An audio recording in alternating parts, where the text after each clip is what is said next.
Hey, I'm Keith. What's up? I'm Danny. Hey, I'm Reno. And I'm Pete, and it's all bad. Yeah. Yeah, say that shit. I love when people are like, so what's your podcast called? It's all bad. You know, what's it about? It being all bad. Oh, man. That's funny shit. I was looking at what's our buddy's name that's like the ex-tweaker from Riverside that Jimmy. and what's his Instagram? Who am you? Who am Shout you? out Jimmy. What up? Yeah, shout out Jimmy. Who am you?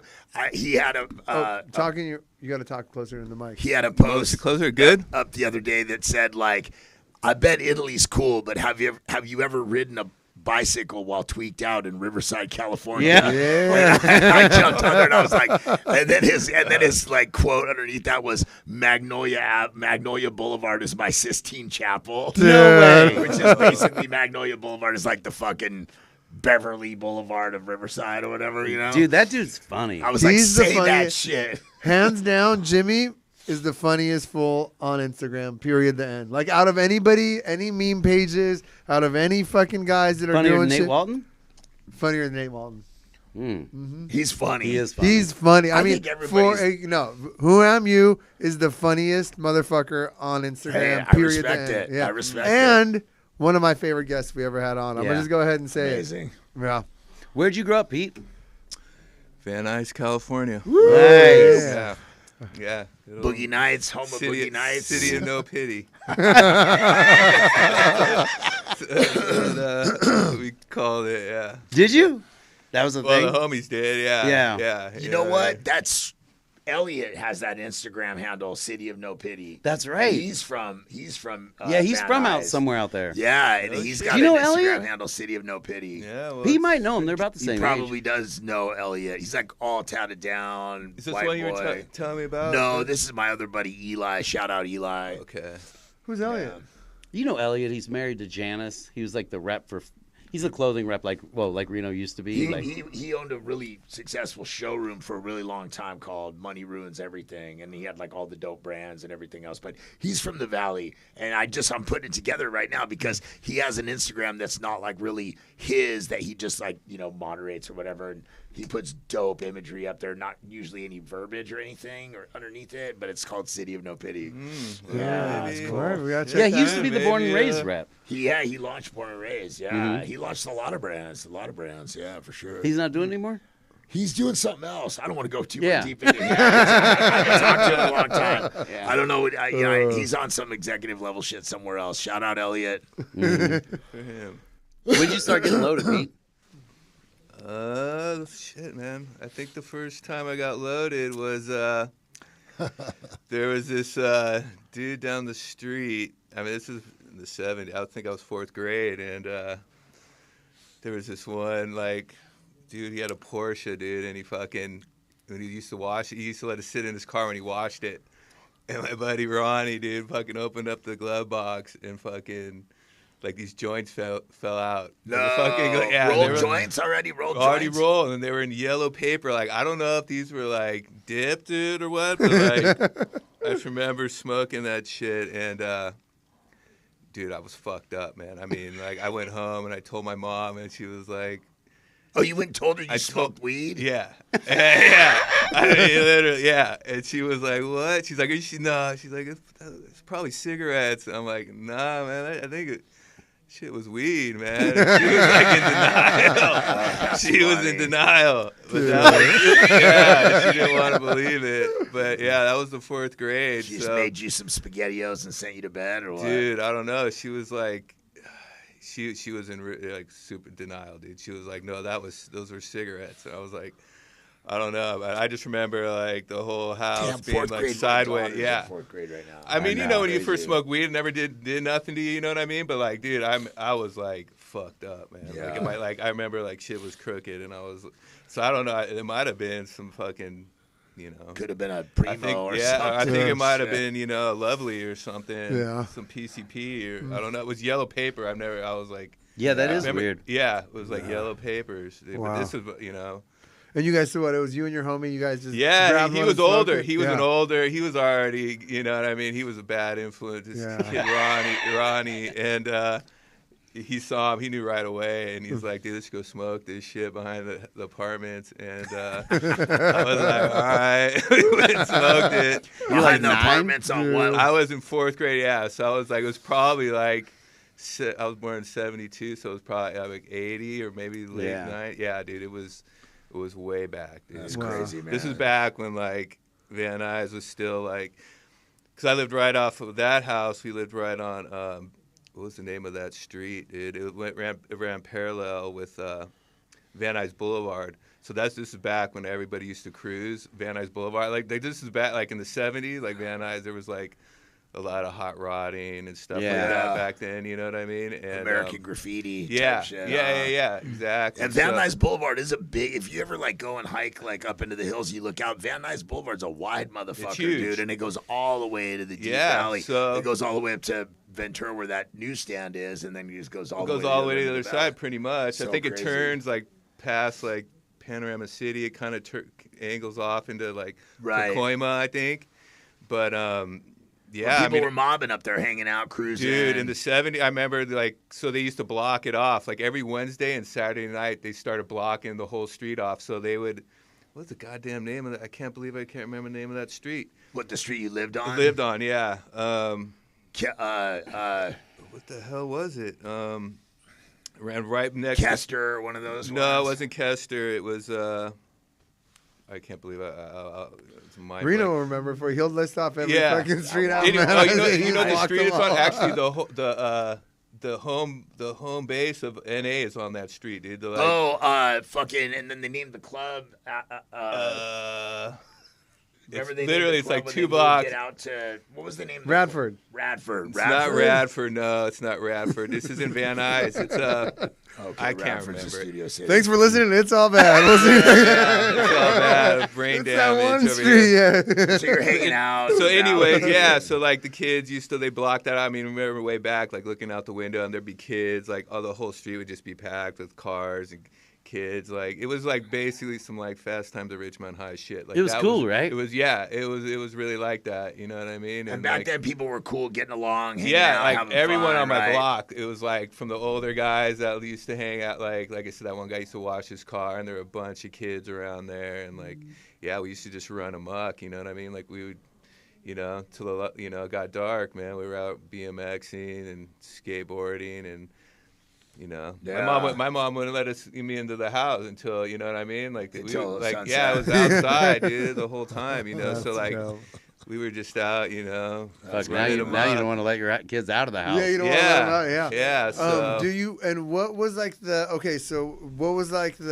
was it predominantly white or was it Latino or what? So like, what was back it mixed then in? there was a lot of whites. You know what I Really? mean? There was a white, and then there was the Latinos too. I mean.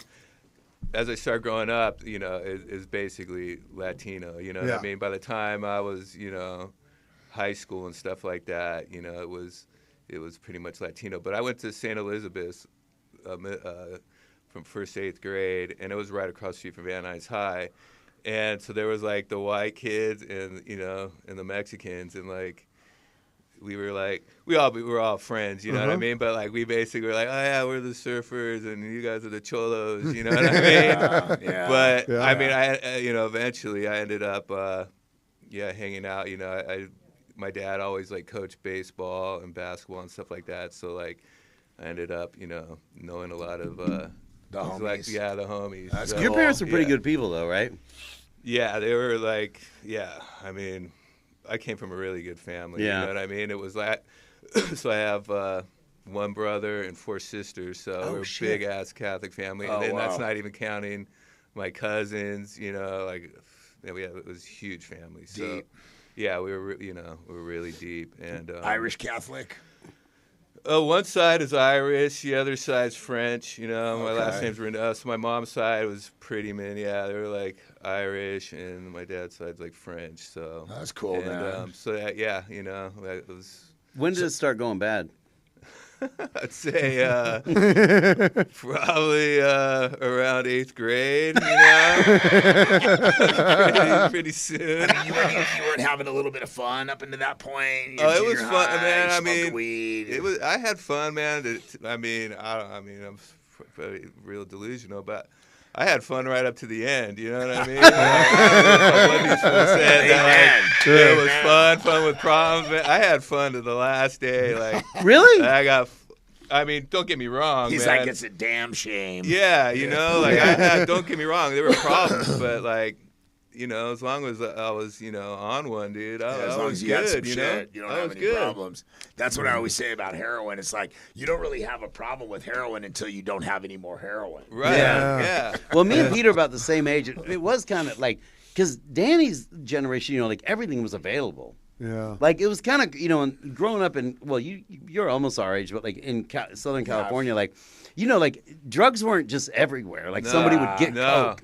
Then you wouldn't see it for 6 months and shit. Yeah, it was. You Acid. definitely had to know. It wasn't. It wasn't readily available like it is now. You know what I mean? We could just pick it up off the streets. I mean, it was once like not in the valley at least. You know what I mean? Yeah. Like when I started figuring out, like I think the first time like that I was buying drugs off the street. You know what I mean? I was already into my 20s, and that was like.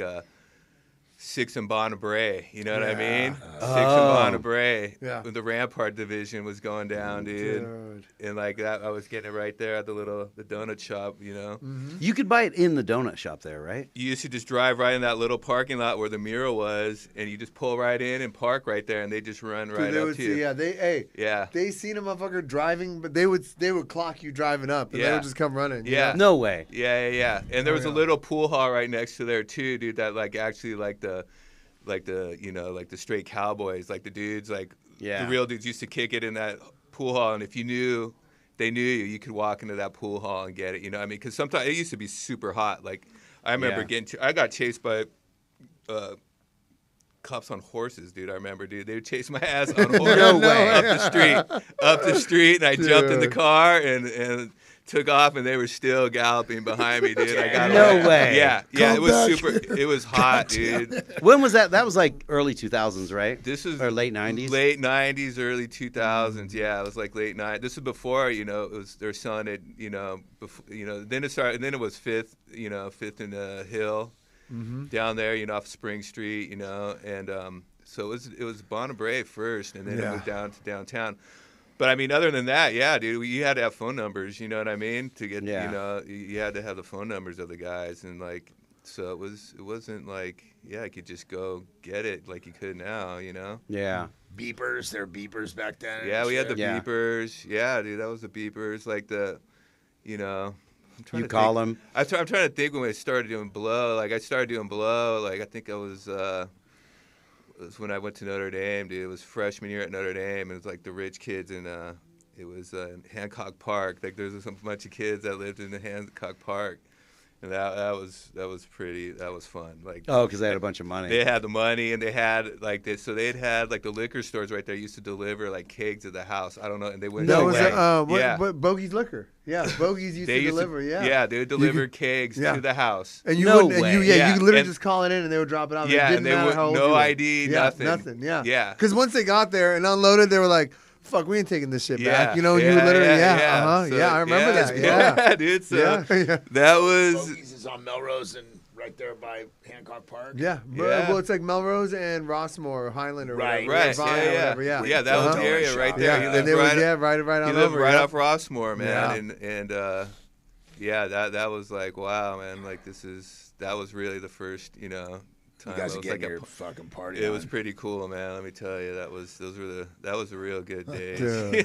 I remember. So you would get a keg, and you would always put a deposit down, right? Yeah. So, and then you could bring it back. And I remember us like bringing it back to the fucking liquor store, and we're like 16, we bring it back. We're like, we're here to get our deposit, and they're like, get the hell out of here! Like, what are you talking about deposit? One of our hustles in the 80s, we would steal kegs and turn them in for the deposit, steal them from behind places, and take them to the liquor store and get the $10 or whatever. Yeah. Hey, it's a good hustle. Yeah, it's a good hustle. Dude, it was, man. Yeah. That was like, but yeah, there was always, was crazy because we were like buying. They're all in the valley too. There was always like the liquor stores that sold underage kids. Uh-huh. You know what I mean? There was one. Fuck, There was one on right on my corner, dude, on Woodman and Victory. There was one right there that they always sold us to, and that's where like basically on the weekends, dude, like all the kids would meet up because everybody would be buying the beer there. There was one on Woodman and Victory and Kester and what was that? And Kester and Van Noen, and those were the two spots. So we always could get alcohol, man. Like really? Yeah. They would sell to us, man. It was crazy. Not circus liquor. They wouldn't hook you up at circus liquor. Nah, dude. Circus liquor, no. They I don't think circus liquor plays around. No, they weren't. They weren't like that, man. But like, yeah, I remember circus liquor too, man. So how did it go from coke to dope and all that? It was after high school. You know, basically it was like when Nirvana, dude. I think that's what brought. Really? You know what I mean? Yeah, it was like after like Nirvana came around. Like, I think I was 22 when I first did it. You know, my cousin and his girlfriend was already doing it, and yeah. So you know, and that's. So we were like smoking. There were like we'd have parties, dude, and everyone would just be smoking it. You know what I mean? And so there was like the kids out in Malibu because my cousin was from Agora. Yeah, so like those kids were all doing it, dude. And so we'd be like, yeah, we had like little parties, dude, and everybody'd just be fucking smoking H. You were chasing the dragon, or how were you doing it? Yeah, Yeah, really? Yeah, this was before nobody was like shooting it up yet, and then one dude, this dude Jason. He's in the program now, which is crazy though too. I remember he was the first one, and I was just like, "Wow, dude!" And then he was the first one to start doing it, and then and he was just blasted. The yeah, rest of you guys like, are kind of like high, and he's just like out. He's like, "Yeah, dude." So after that, yeah, and then once, and then yeah, so then my cousin started doing it, and then I remember. You know, I was like, how the fuck you did? So my cousin was hooking me up doing because I didn't even know how to, you know. Because you couldn't, like, you didn't know how to shoot up. I didn't know how to shoot dope for a while, yeah. And then we moved up to, I was living in, so me and my cousin and my girlfriend at the time was going to Berkeley. And I remember we all, so he moved in with us. We were living up there and he left, you know what I mean? We got all strung out because of the Mission. This was back when the Mission District was popping, dude. Like the Mission was just like 16th and Mission. Was just like I was just like, oh my God, it was like open. It was so much easier than down here, and because I literally just take the BART, get off, and it was like an open air. There was no cops, you know. Like down here, it was hot, dude. It was always you got to worry about the cops up there. Like they didn't give a fuck, dude. Really? So, yeah, and I remember my cousin, we got all strung out, and then my cousin like was like, fuck this, I'm out of here, and he moved back down here. And I was like, damn, dude, I don't know how to shoot up. And so I figured it out, you know. So I was like, you learn quick. Yeah, where there's a will, there's a way. Yeah, it was hard at first. But then once I got it, I was like, oh, I mean, it's crazy because I never got an abscess. Never. Wow. You know, I was really lucky like that. But once I figured it out, it was over with, man. It was speedballs and fucking. In the Mission? In the Mission, because they used to sell. So in the Mission, too, they never did it down here, but in the Mission, well, when you had the numbers, the guys sold coke, too. But in the Mission, so they sold, with every bag you bought, there was already a bag of coke in it. So it was like a 10 of H and then a 5 of coke in it. That's how they sold them in the balloons. Wow. Nuh-uh. Yeah. Just ready to go speedballs. Yeah, speedballs were ready to go, dude. Like the coke was free? No, it was a 5 of coke, a little. It was a little bag of like a little 5 of coke, and then like a 10 of God, heroin. Can you imagine the guy who has to bag up all the 5? Yeah, dude. I remember at a point too, like I had a whole jar of them. You know what I mean? This is because at first I wasn't really into the speedballs, and I had like a whole like jar, and I remember you just put the 5s in there. and then they stacked up, and I remember I'd give it to my girlfriend and her friends, and they'd just do the, you know, they just do the lines, you know what I mean? Nuh-uh. Yeah. They're like hitting you up with coke, and you got like a fucking... Yeah, dude, I had a whole jar of the So it looks like fibers. Skittles and shit? Yeah, Oh you know, my God, and then that's that was before, you know, So you were enrolled at Berkeley? I wasn't. No, my girlfriend was at the time. Okay, so you were just up there going back and partying. forth on the bar while she was in class. I was just up there, like, that's back when, you know, I used to skate. So, the skating scene was pretty big. Yeah. Too. Berkeley's Embarcadero, that's when, Embarcadero was cracking. Oh, yeah, in the city. Yeah. And, What were you doing for a living? Nothing, man. I was just living. I actually did get a job up there, which was crazy. I did work at the Monterey Fish Market. There was this fish market there, but mostly I was, that was for a little while. But nah, dude, I was just cruising. I was always back and forth. Like, I was pretty fortunate or unfortunate that I never really had to work, so you come home for a little while, go back. Yeah, I was always back and forth. You know what I mean? Right. And then when it was, and I did that a lot too in Hawaii too. So it was like I'd go out to I was flying back and forth to Hawaii. How'd you pay for all this shit? Fucking my dad, dude. God bless my dad. He's he had a PhD. Parents have dough. Yeah. I met a lot of people in my life. It's a fortunate situation. You know what I mean? You don't have to get grimy like a lot lot of us had to get grimy. Yeah, I mean, I was fortunate that way, but trust me, I'm paying for it now. You know what I mean? It's it's like, damn. So I mean, all that time, it's like I'm making up for it now. It's like fucking A, dude. You know what I mean?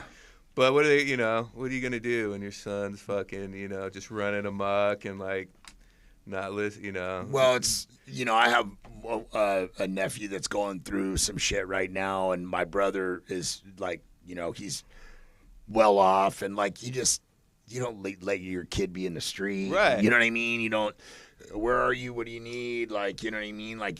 You're there for your it's a kids. codependency. You know what I mean? You're it's there for your family. So my mom, my dad were extremely especially my mom. You know what I mean? And they were just codependent, dude, and they didn't know what the fuck to do. I mean, all my other sisters, my brother kind of fucked off a little bit, but not as nearly as I did. Everyone else, my sisters are all straight and doing great. That's cool. They always did. So I was really the only one fucking up, and till my mom started going to Al-Anon, you know what I mean? Wait, but back up for a minute. So, Berkeley, when does Berkeley end? So Berkeley was 96. So that was, I think that was. Did you and your girlfriend break up? Did you get really strung out? I got so strung out that we broke up and I moved back down, you know what I mean? And then, did you have to detox at that point? Oh, dude, I don't know. I mean, out of the hundreds of times I don't even know. Yeah, but I detoxed so many fucking times. Damn. Cold turkey? No, we had a doctor, dude, in Larchmont Village, dude, right on Larchmont. Wait, what was that guy's name? The Asian dude. Yeah. You remember that guy? Yeah. I can't. He was and he had the little pharmacy, and he'd give you all the pills in the little Manila bags. Yep. That dude was the man. Yeah. So that guy. Oh, in the Manila bags, you take him each day. He would never give him. This dude was shady as hell. Yeah. It was not in prescription bottles. He used to give them in little Manila. Full, the little Manila. Yeah. So he'd give you Vicodins, Valium, Somas. Was a sleeping. Yeah. So and then that blood pressure pill, clonidine. Yeah. And so that was that. So this was before Suboxone, all that shit. So I mean, it was either that or methadone. You know what I mean? And I never. Every time I did methadone I always just did the detox, man. 'Cause luckily I never got on that shit heavy. So, because I had that. You would always see. For me, I would always see the fools that are there at the clinic. Yeah, and you're just oh, fucking dude. hunched over, all their bones are gone and shit. And, I was the same way. I was I'm only gonna do the detox. For 21 days. I'll go to Bart to the fucking clinic. And I would do 21 days, and then I would do the 21 days, and you know what I do on day 22? Get some dope. Exactly. Exactly. Every time. Yeah. No, maybe day 23. Selling dope, but I was going there because I wanted to get off of it. You know? Yeah. You want it. It was a good 2 weeks where you're I'm gonna get off it, and by the third week you're I want. I remember I was struck. I gotta get back on. But that's crazy. That doctor in Larchmont Village. So that was the thing. And then I remember when he started getting the Suboxone or Subutex, whatever the one it was, and he was like, "Oh, dude, I remember when he first got it. He's like, oh, this is some new shit, and you used to have to take it in his office and wait an hour, and I remember I took it because you had to detox. You had to you had to be like a day off dope, like right? 24 hours. Really? So, yeah, dude. Yeah, or else you get fucking the worst fucking dope was, you've ever had. No way. Yeah, And dude. dude, only like 2 out of 10 junkies tell the truth about that. Yeah. You're all like, no, I'm good, man. I've been off dope for a day. And then what happens? You You take it dude, and you go I've into the never worst been. kick of your life. It's No like, way. yeah, dude. I went home, so like I remember, like he made me wait an hour, and then by the time I got home, dude, I was on the floor throwing like more sick. I never was like when I got dope sick. I never like threw up or any of that stuff. You know what I mean? Like Yeah. I just couldn't sleep. Dude, I was violently throwing up, and I was just like, dude, I went into instant withdrawal, dude, and I was like, holy shit. Yeah, you have to wait. And that was a good, like, 5 hours of that. You feel like you're about to shit. I mean, you're probably you either are about to or you're fucking shitting your pants. Yeah, you're throwing up. It's the it worst. The 2 worst kinds of sicknesses for a junkie are number 1, like that fucking Suboxone, fucking that early the what's it called? What is it? It's like the early withdrawal shit. There's a name for it, And number 2 is cotton fever. Cotton fever. And both of them, the fucked up part about both of them is Yeah. you can't. There's nothing you could do to fix it. Like once you got it, like there's You nothing. just have to ride it You're out. Yeah, just you gotta fucking ride it out. Yeah, uh-huh. Yeah. I remember thinking like I was like, oh, this dope ain't hitting, with the Yeah, cotton just fever, and do I'm like some trying more. to hit more and more and Yeah. more, and nothing. And Just I'm like, totally dude, and I'm sick. all sweaty and I'm all cold, and you're getting fucking hot flashes Yeah. and shit. I was like, this is what the fuck is Dude, like, You're it just was bringing bad. back some Dude, my buddy had like horrible memories from me right now. Dude, when I was newly sober, these dudes I was friends with, one of them was my roommate, and he went out like on a banger, and we were going snowboarding. He didn't show up, and he was just like a super like military timing dude, right? And they go, "Man, is he okay?" I go, "He's loaded." And they go, "What?" I go, "I guarantee you." Pat Walker will tell you a story, and I go, "That dude's loaded." They're like, "You should call that girl he went on the date with." I go, "I don't need to. I know him." You know what I mean? He lived upstairs in my house. He was always like, you know what I mean? Like, he wouldn't, like, he was super meticulous. He'd wash his car 3 times a week, shit like that. So he's on a wingding, and then A wingding. him and my friend Kevin are on one, right, loaded. And, well, Kevin's always waiting for somebody to relapse, so he can go party with him. Kevin calls me, he goes, "Yeah, I'm gonna take him to the spa, But I'm like, "Oh fuck, this ain't good." You know what I mean? Kevin's looking for right. So I go to the spa, and Kevin calls me. I'm in Mammoth. And Kevin goes, "Dude," and I go, "What?" He goes, "He had a fucking heart attack." I go, "What?" They go to the spa. He goes, "Yeah, dude." He goes, he just walked out of the sauna butt naked crying. He had whitening strips on his teeth. He was super vain. You know what I mean? Like, he just comes out crying because something was wrong with his heart. And all he was doing was smoking crack, right? They take him to that hospital. But they take him to St. Joe's, right? They do a scan. There's a piece of a syringe they found in his heart. What? Whoa. He hadn't used a needle in fucking like 7 years. How the fuck did it what get the to his hell? heart?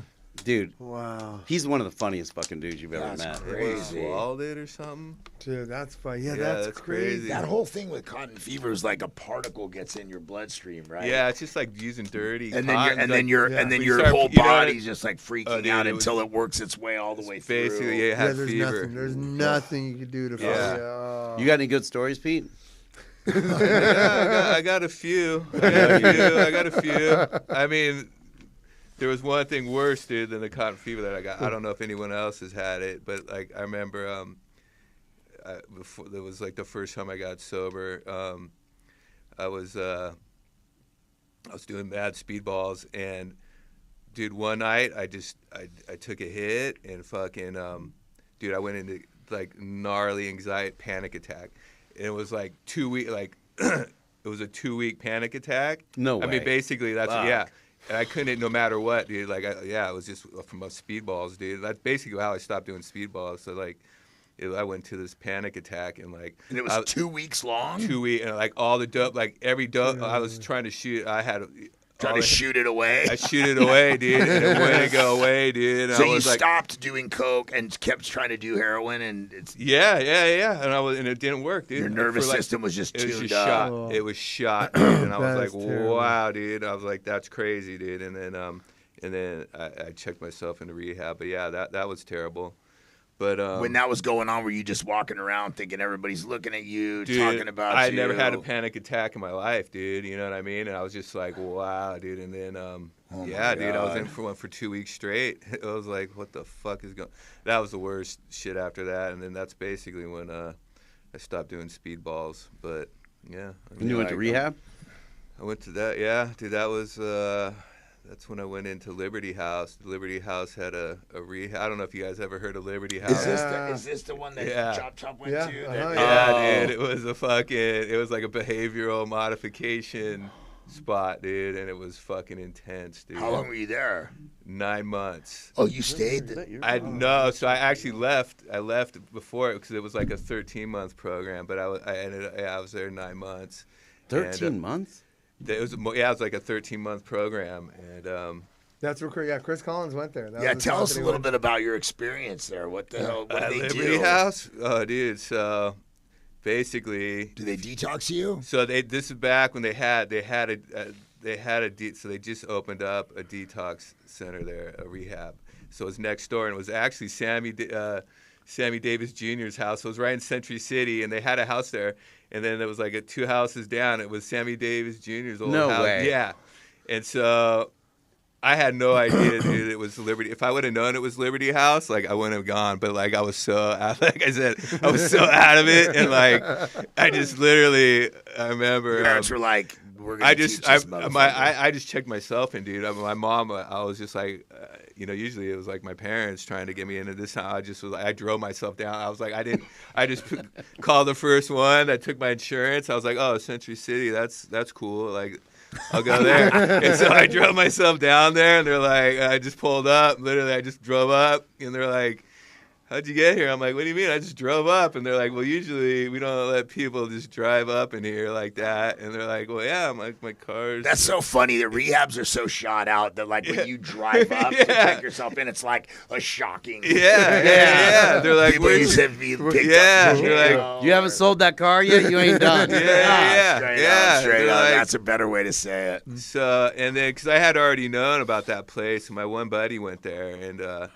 and he was like dating my sister at the time, but like I remember because we had gone to another rehab together, and they sent him there, and when he went there, like he couldn't talk to me anymore because they you know what I mean, like they won't let you talk to any of your friends unless they come to these group meetings. Like if you have like some of your old buddies that want to like come talk to you, like literally they have to show up and get grouped by like 30 dudes and the whole, you know what I mean, get interrogated, dude. Really? Yeah, I saw a buddy of mine that was in that house. Yeah. I saw him at the log cabin, and he was like, hey, Reno, what's going on? I'm like, he was a hard case, too. This guy, Sean Frederick. Shout out, Sean Frederick. Love you, dude. And it was like, hey, man, what's going on? Good, man. How you been? Good to see you. Hey, how much time do you have? I got 75 days. He goes, I can't talk to you, man. He just walked away from me in the meeting. Yep. Because you didn't have enough time? Yeah. I didn't have 6 months. They call that non-com, dude. Yeah. So like, and if you left early, and then they see you at meetings and stuff, they'd be like, you try to go up to them and talk to them, they'd be like, non-com, dude, and they'd be like, what the fuck's that? Impact was like that, too. Yeah, it's so not like anymore. you couldn't, like if you left early, you weren't able to talk to the guys and like all kinds of shit. But I ended up being like the manager, dude, at the time, dude. He was super cool, dude, and Big Al. Shout out Big Al. I think he's still sober, dude. He was a cool dude. But we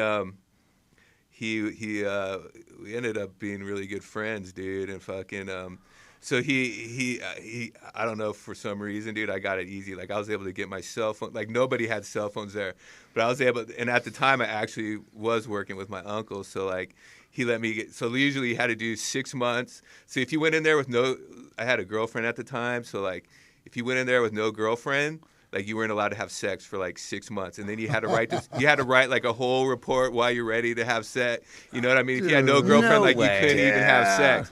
But if you had a chick, like you could go home on the weekends and stuff like that. So that's the move. Yeah, go in there with a girlfriend. Yeah. I'm like, wait, you get in there, you're like, hold on, I'll be back in 2 years. Right. So I had it pretty easy, but like if you didn't have a girlfriend and you went in there, you were not allowed to have sex for 6 months. Then you had to like write this huge report, like why you're ready to have sex, and like everybody was like, gets to read it. Yeah, you had to say it in front of the whole group. Nuh-uh. And they'd be like, yeah, we don't think you're ready. Like you maybe, I don't. Nuh-uh. I think, yeah, it was hardcore, dude. every day. They're like, what are you gonna go spread your sickness on? Some, dude. It was woman hostage. It was crazy, dude. So basically, too. So when you walked in the house, like any room that had carpet on it, if you walk, you had to take any room that had carpet on it, unless you were a graduate. If you walked on any carpet with your shoes on, it was like an automatic 1,000-word essay. So like, yeah, dude, anywhere. So and then if you opened the front door, like you couldn't go through the front door. If you opened the front door, dude, or went through the front door, that was like a 50,000. That was like the worst thing you could do was walk through the front door. Like anyone that if you weren't a graduate, you had to go through the bottom, through the garage and walk in from the bottom. Yeah, you couldn't walk through the front door. If you let up a cigarette in the house, it was like 100,000 words. And then, so like when the new guys came in too, dude, so like they call you little brother. And so like when you had a little brother, you had to show him the ropes. And any rule he broke, you had to write the words. Damn. Yeah. So No way. Dude, so I had a little brother, and this motherfucker lit up a cigarette in the house. I wasn't even there. I was at work. I come home, and they're like, oh, dude. And I'm like, what? Like your little brother lit up a cigarette in the kitchen, and it's like 100,000 yeah, words. dude. I was like, what the fuck, dude? Like, nah, man, are you kidding me, dude? And fucking, so it was intense, dude. And like, so when you got words, like you couldn't talk to anybody till you finished your essay. So literally, you had to just sit there. You couldn't go to meetings. You could, maybe they let you go. I can't remember if they let you. It depended like how much words you got, but it was like, hardcore. It was hardcore, dude. It was. I could see how like somebody, because you're not. How do I say this like diplomatically or whatever? You're not like a typical fucked off rehab guy. You know what I mean? Yeah. Like me and Danny roll up. You're like no smokes. You know what I mean? Like, no hustle. Hook us up. What do you got? You got one like, sock. like all that shit. So you know, you come in, you got a girl, you got a job waiting for you, you got everything all set up. So you're not gonna be scandalous and full of shit like we would. Day, I mean, 1 through 30. You know what I mean? Yeah. I mean, yeah, it wasn't. So managers are probably like, yeah, this motherfucker's all right. Yeah. So I got cool. and I remember too, like, and so I remember my dad had season Dodger tickets too. So like the manager, I'm like, oh, you want to go to the Dodger game, dude? And he'd be like, he was like, yeah, well, I'm like, this was back when they played the Yankees, dude, and fucking.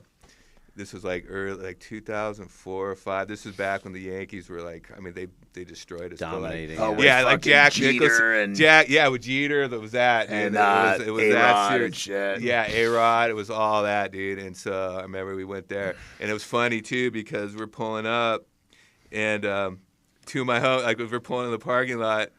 And we look behind me, and it's two of my boys fucking in the car, and they're like, Pete, what's up? I'm in the car with my manager, and my manager's like, the fuck? And it was my homies. And I was like, oh, dude, those are my boys, bro. And he's like, no way. And so then we go in there and fucking, it's funny because they came down and sat right next to us. But these are the guys that I actually grew up with. And like, right. And so one of them one time actually snitched on me when I came, like, so when you come home from like, they give you passes on the weekends, and you have to write down everywhere you're going. If you're gonna go, you go, okay, I'm gonna go home. I'm gonna go get a pack of cigarettes at the liquor store. I'm gonna go watch a movie with my mom, whatever. And then and they call you and try to catch you deviating. Right. From it. Yeah. So that's what they call. And so I'm on the way to my my parents' house. Yeah. On the way home, on the way there, I stopped off at my boy's pad, and I was like, "What's up, dude?" He's like, "Oh, you got out?" I'm like, "No, I'm just on pass, whatever." And then he called. He actually called the house, dude. My homeboy, dude. He actually called the rehab, and they fucking snitched on me. So on purpose? On purpose. Like, he snitched me out. Wait, he called to say, hey, he was at my house? Yeah. What? Yeah, dude. That. So, Dirty bastard. So it was the same homie and my other boy, and so, but the manager would like respected it a lot. He's like, oh, those are your real friends, dude. He's like, yeah, they could come sit down with us, and like, so they let us. So they didn't. So they didn't even have to like come to like get grouped or anything like that. They didn't because they snitched on you. They snitched on me, dude, and they were like, wow, those are your real boys. Dude, I have yeah. He's like, those are your real boys. When I was in Impact, I think I've told this story before, but you know, like not many people have driver's licenses. I was on like first phase, but there's this dude Warren. And he was a dude who lived up in Big Bear. And dude, he literally was like Ned Flanders. Like literally, he would just sit around reading the Bible all the time. He was super like the most out of place guy you've ever seen Impact. He literally looked like Ned Flanders, a mustache, a glass. Hey guys, and he was super sweet, right? Hi, diddly ho, Keith. Yeah, he was like that, and I'm like, I can't remember who I asked, Mike Weiland or somebody. I was like, what's that dude in here for? They go, oh, so he's a Christian, lived up in somewhere up by Big Bear, right? Or Arrowhead, I'm sorry. And apparently, like, super Christian going to church, but he would come down the hill and blaze hookers, right? In San Bernardino? Yeah. He'd come down and blaze hookers, but, eventually he started smoking crack with them. Oh, yeah. So now he's smoking crack and blazing hookers and coming back, but he would get all guilty, I guess, and tell his wife, you know what I mean? Like, I'm so sorry, trying to, like, get forgiveness and all this. So at one point, you know how it goes hand in hand. He's into the hookers and crack together. Sure. Now and he robs a bank with a note, right? Gets away with it. But told his wife, blah, blah, blah. Oh, my God. And whatever, it was water under the bridge. He did it again. She called the feds and told him, hey, he robbed a bank. Oh, my God. So he ends up at Impact. Now he's the dude driving people. You got to go to the doctor's office, all that kind of shit, right? Yeah. He's driving the van, and there used to be a host roll up there by Impact. Remember that? Like right. No. Oh, Fair Oaks was the host roll, right below Impact. Crazy. And apparently, he goes and takes somebody to the doctor, drops somebody off or something, and on the way back, pulls over and gets a blowy from one of the prostitutes. But the prostitutes knew the dudes who ran Impact. Dude, before he got to the house, she had already called and told on him. Damn. Got sent to the feds. Was that the? Wow. Oh, they got sent to the feds for be violated. Damn. Dude, was it Impact? Like, I remember one of my ex-girlfriends. I think it was either Impact or was there another one? People in Progress up there too. So there's one of those ones. But remember, there was that one. People in Progress was in. Not San Fernando, Sun Valley. Okay, right? so it was Impact up at the very top, above Cry Help, whatever street that is. Violent at the very end. No, Violent in San Fernando. I'm talking. So this is like Pasadena, right? Oh, maybe there was one in Pasadena. No. Las Encinas you're thinking of? No, the old school one. No, they tried to. My dad. Grandview. No. I think it was Impact. It was Impact. There was one. Do you remember that one guy that was going around setting fires, dude? Everything, and he set a fire to like.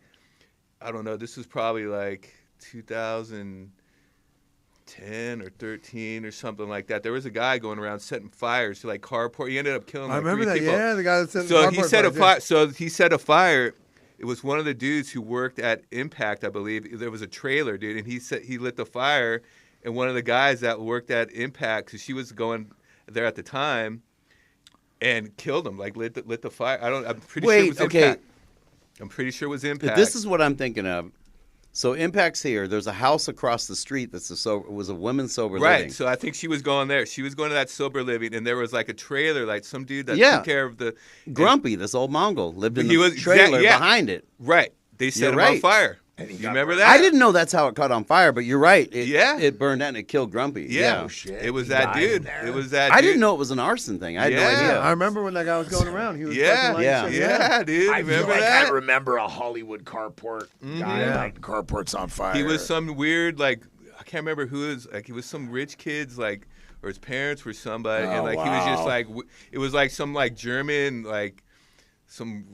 I don't know, dude, whatever you call him, oligarch or Russian oligarch or something, dude. And this kid was just like setting shit on fire. But she told me that, like, yeah, dude. So you heard of that story? Yeah. So that was Impact. I'm pretty sure that's what happened, dude. Yeah. Well, the house burned down as well, right? Yeah. And then there was like a trailer behind where Grumpy was sober a long fucking time. Right, dude. Yeah. And sad.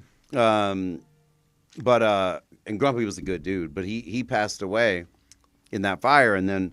So I was like, shit. So there was like 4 women in the house. So I called Impact. I'm like, and I asked Universal, I'm like, hey, can you give these girls some clothes? You know what I mean? Because this happened and shit. And it was so fucking funny. I remember they get there and Poppy, Poppy told me, she goes, they were in there all thinking, oh, yeah, we're going to get like, they literally thought one of them was like, we're going to get Louis and all this shit. And they just get up there, it's just all boo-boo shit they're giving them. Poppy from the... Poppy, yeah.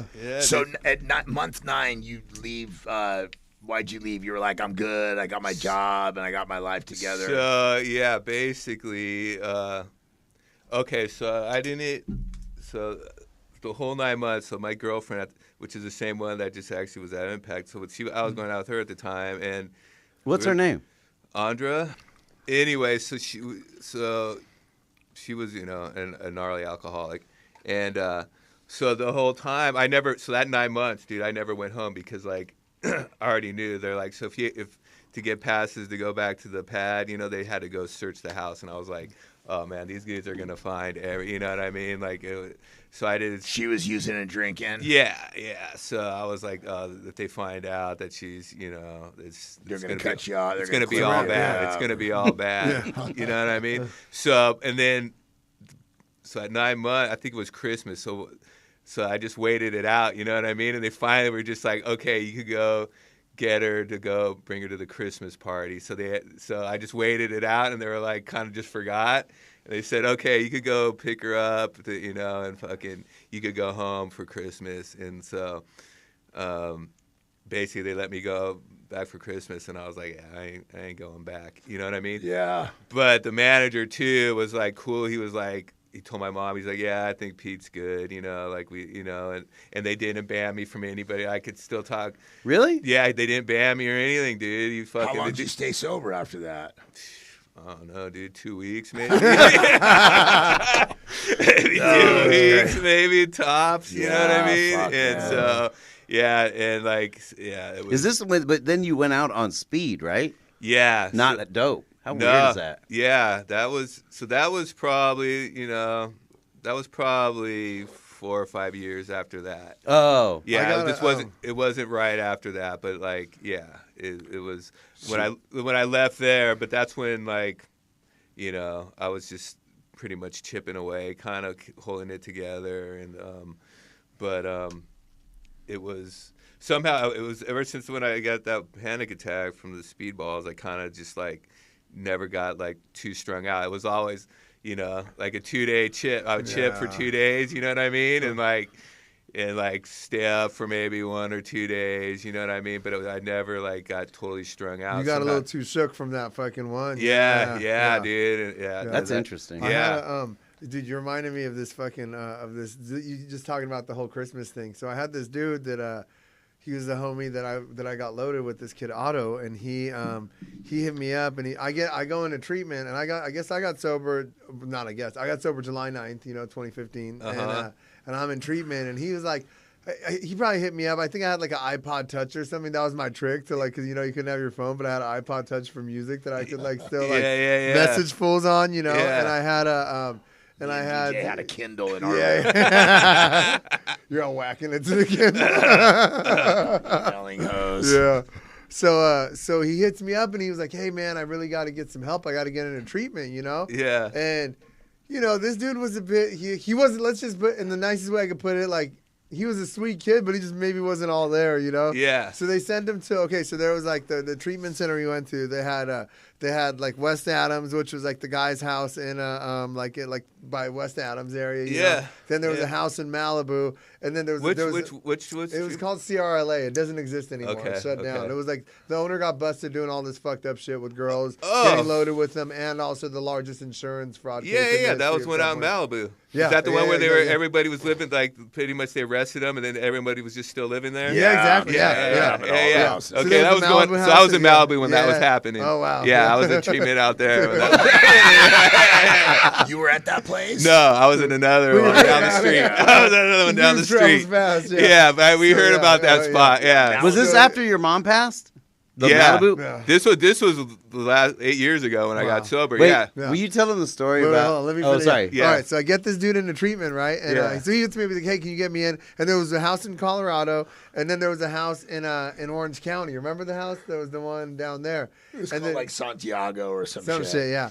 And the dude that ran it was a cop. He was a former cop. Jamie. Remember? Jamie, Yeah, yeah. he was my counselor at the Yeah. beginning of CRLA. Yeah, and he was cool, Yeah, he was a valley cop who got fired for steroids, buying steroids. Yeah. No They shit. set him up for a Yeah. sting. Yeah. And everyone's like, he's a cop, but whatever. He was cool for a cop. Yeah, it's because they're Yeah. a cop. Yeah. I mean, He was cool, and he was about it, He was like he was fucking about, Yeah, he Jamie was was about good. it. they were Yeah. definitely the ones that blurred the lines. Yeah, You know, yeah.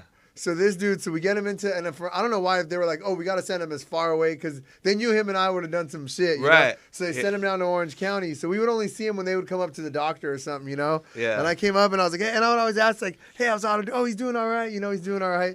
And he had this girlfriend. His girlfriend was bad, you know? Like, she was bad. And so he was like, yo, and it was Thanksgiving. And they were like, hey, he was like, hey, they were like, you have any family that can come visit you? And they'd invite family members. And he's like, no, he's like, my family's all on the East Coast. He goes, but I got this girlfriend, whoop, whoop, whoop. And they're like, all right. They were like, just, you know, and she was like kind of on it. She was like, she would shit, but I don't think she was strung out at the time. Yeah. So they were like, all right, you cannot bring any drugs or anybody on drugs to the, you know, and it's like everybody's families all there for Thanksgiving. Yeah, right? Of course. So then he's like, all right, no drugs, you know. So she gets this, she comes there, and they're like, you know, and they're all fucking eating, they're getting ready, everybody does their thing, and they would like drug test everybody that came through that was kind of sus, like if it was like your parents, they probably wouldn't, you know, drug test her or whatever, she passed, and they're kind of looking around. They were like cry help level with it, but no, they were no, like yeah, fucking, they were on it, you know, and then so they're kind of looking around, they're like, oh shit, what happened to Otto and his girl? They're gone, you know, and her car's still there, and they're looking, and then they hear some moaning going on, right? And they're like, wait, what's that? And they're kind of like, look, like, where's that coming from? It's getting louder and louder. And Jamie's like, dude, what the fuck? And they had like a bathroom where you could like, you know, like kind of, I forget what it was, but basically this fool went and like pulled her into the bathroom and was like going to Pound Town. Yeah. And Jamie like breaks through and he's like, dude, what are you guys doing? And Otto's like, dude, what are you doing? You know, like, I'm trying to handle my business, you know? Like, this is the fuck. CRLA headquarters? This was at CRLA in Orange County at the house, you know? Yeah. And like the program director fucking breaks in and he's like, dude, what are you doing? And this fool's literally like, dude, what are you doing? And he's like, we're doing that. And I swear to God, his answer is like, you didn't tell me I couldn't fuck. You just told me not to bring any drugs in. Like, I thought you were cool. I thought you were with the business. Yeah. So then they were like, hey, she's got to go. And he's like, not yet. You know, I ain't done with that. Yeah. So he went with her. He was like, let me just go and finish at the gas station. And he left with her to the gas station. Way. Yeah. And then never went back to treatment. That's crazy. Yeah. He was like, dude, they didn't tell me I couldn't. That's He just said no drugs, you know? I remember I was in Tarzana one time, and they would have these like dances on like Friday nights and shit, and you could like invite whoever, bro. Like you could invite whoever. Yeah, and I was there was this girl that I was partying with. Shout out Lauren, running around the valley, and I was like, yeah, why don't you come hang out? You know, she comes loaded with dope. One of my roommates was like a half brother of the Carradines, you know? Yeah. And he's like, can you just give me a little piece? Just give me a little piece. No. And I'm like, yeah, fuck, I need shit. She like broke him. She really, like, you could never tell that she was loaded. She really kept her shit together. She came in, broke him off. And I swear to God, every time I went to rehab, I was really serious about getting off the shit. You know what I mean? And I was like, yeah, cool. Like, you know, she was hot. We were kicking it, hanging out or whatever. But yeah, she got my roommate loaded. She met me on a pass another time in Santa Monica. And I'm like, she's like, you know, and she knew me as a bad, you know, junkie on the street. She's like, I'm going to go in here to Starbucks and, you know, take care of biz. Or I'm like, cool. You know, I'm like having a coffee and all healthy and shit, you know. She's like, you're not even tripping or whatever? I'm like, no, I'm good, you know? Really? Yeah, it's funny. Wow. Tarzana just let everything fly. They let it all go, man. Dude, I hope I haven't told this story before, but I was living in that, so I get at Impact. I'm in sober living for a bit, and I get an apartment on Argyle with this dude. He relapses. So I call that actor, Stephen Bauer, right? He was my buddy. I go, dude, I'm going to kill this fucking dude. You know what I mean? Like, he's stealing from me and shit. And he goes, come here. So I go with Steve and his girlfriend, Steve's sponsor, Art, and his girlfriend, or just Art, sorry. And then I moved in the loft, right? But pretty quickly, I'm like, Steven's girlfriend seems loaded, and she's way young. I mean, I'm like 30 at the time, 29. She's probably like 27, but Steven's like 40, you know, Art's like 50. And, but I kept going like, damn, is she loaded? You know what I mean? Like, we were all sober, but I'm like, I didn't know a lot about heroin, right? So, then all this weird shit happened. I don't know if I've ever told this, but they would like fly to they flew to South Africa to do a movie, right? And it was just me and her there. I walk in, I find a paper of heroin on the floor, like cellophane with tar in it. I'm like, I flush it down the toilet. 10 minutes later, she walks in, like all nervous, like looking, hey Keith, like looking everywhere and shit. Where's my? She ends up flying out with her, and then Steve's sponsor. He's got like 8 years. Art's like calls me, hey Keith, we're gonna need you to send us a FedEx package over here. And I go, dude, I'm on parole. I ain't sending nothing nowhere. Are you out of your fucking mind? Yeah. Like, and then push comes to shove.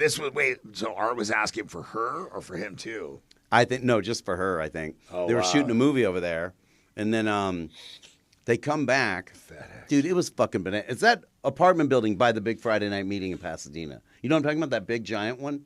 No. It's like a block. It's like Marengo, and it goes from like fucking Union all the way to Foothill. You've driven by. It's giant. Yeah. Like the Metrolink comes in under. Oh yeah, that one. Yeah. The train goes right into the. Yeah, that one. Of it. Yeah. But I'm walking home from work. I'm walking down the fucking walkway. Right. I see like all these agents coming out of the pad, like ICE-looking dudes. You know, with the fucking riot gear type shit, like not regular cops. And I'm like, fuck. And I'm just thinking they're there for me because I'm on parole, right? And I walk up, I'm like, I'm Keith. And he's like, what? We don't care about you. And left. I'm like, so I go on the pad. I don't know what's going on. The phone rings. And they had taken Steven because he owed a bunch of back child support, right? Mm. Have I not told this? Never, no. Dude, you're not even ready for this. They took I'm so excited I haven't told this. Maybe I didn't want to air him out. Yeah. So, 20 minutes, no, maybe an hour goes by. I answer the door. It's Melanie Griffin, Antonio Banderas, and some dude who looks like a lawyer, but he's a private investigator who's with them. Melanie's like, hi, Keith, can we come in? I'm like, yeah, because this can't get any fucking weirder, right? And I didn't really know her. I'd only met her at Thanksgiving at Impact. Stephen Bauer. But keep talking. He's Manny from Scarface. Yeah. Oh, Manolo. Yeah. So she comes in. Here's the deal. His first son he had with Melanie, and they're still good friends. So she's there with Antonio, and they're like, oh, Keith, do you know what happened? I go, I don't know what the fuck happened. I came here, and there's a bunch of dudes coming out the house, blah, blah, blah. The phone's ringing, like, while they're gone, for like a month, the phone's ringing. It's somebody from it's a home phone from a San Francisco number. And I'm like, hello? Hi, is, whatever, Moira there? I'm like, no, you got the wrong number. I can't even tell you how many times this happened. 20? Same, and it's a British dude every time. Hello, is Moira? I go, dude, nobody lives here by that name. It was happening for a few weeks, so Melanie and Antonio come, and I go, I don't know what happened. The cops came and took him, whatever. And they're like, okay. This is like 2000. That's 99 crazy. Or 2000. So you got to understand, Antonio was like the biggest actor in the world. Yeah. And then they're like, and I can't tell you how nice they were. And Stephen Bauer, just for the record, is like one of the most handsome motherfuckers on the planet. Oh, yeah. Like going back to Scarface and shit. Yeah. So that was your roommate? Yeah. Well, he was my dad at Impact. So this was his parents. No. His first son, he was married to Melanie Griffin in between her two Don Johnson marriages, and they had a kid.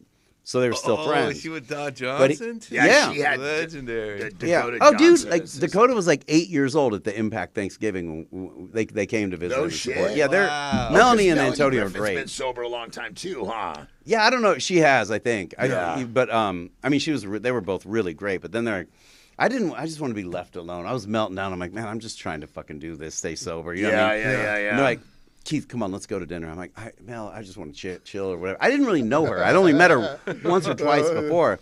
Oh, come on. We go down to Colorado Boulevard. Bad as fuck then too, huh?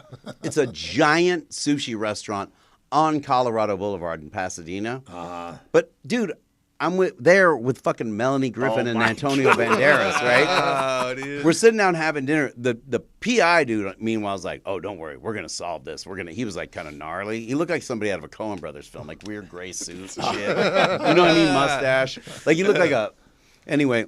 Straight out of Central Casting. Totally. But we're all having dinner at some sushi place. It's not there and anymore. the whole place is going, that's fucking Antonio Oh, dude, Banderas. people are like looking, like everybody's looking, but they're also looking at me like, who in the fuck is that guy? You know what I mean? Anyway, they Who's bail that him guy out. in a slingshot with a Marlboro Red behind him? Yeah. But they bail him out. He comes back or whatever, and they go to do the movie. And anyway, dude, this was the crazy. I can't believe I haven't told you that story. So, the phone. They come back from South Africa, and then all of them, right? All three of them. But I called Steven. I go, hey, what's Art up to? He goes, Art's crazy. And I go, what? He goes, he's in Zaire meeting this woman's father. He's going to marry her. I go, a woman he met there? He goes, yeah. They come back. Now we're in this house, right? And now they're all here, right? So Art and his new wife, this African woman. Oh, my God. Steven and his girlfriend. And all of a sudden, everybody's there, and I happen to answer the phone. It's the same dude. Hi, it's Moira. They go, man, dude, I don't know how many times I got to fucking tell you this. Nobody named Moira lives here. And Art comes and goes, who's that? I go, dude, somebody keeps calling asking for Moira. He goes, oh, that's Keisha, his wife, right? I go, he's asking for Moira. He goes, yeah, she goes by Moira. I'm like, I still didn't put it together, right? Maybe a week later, we'd park underground, and I park, and Art would park behind me, right? And there's this other dude with him, probably like 45-year-old dude. And we get out, and Art's like, Keith, this is Mike or whatever, right? Mike's like, hey, I heard you're sober. How long? I'm like, 9 months or whatever. Dude goes, oh, it's great. I have 11 years. So we go up to the apartment, and I'm in the kitchen or something. Mike sits in the living room. Art goes in his room, and then Art comes out. He goes, Moira will be out in a minute.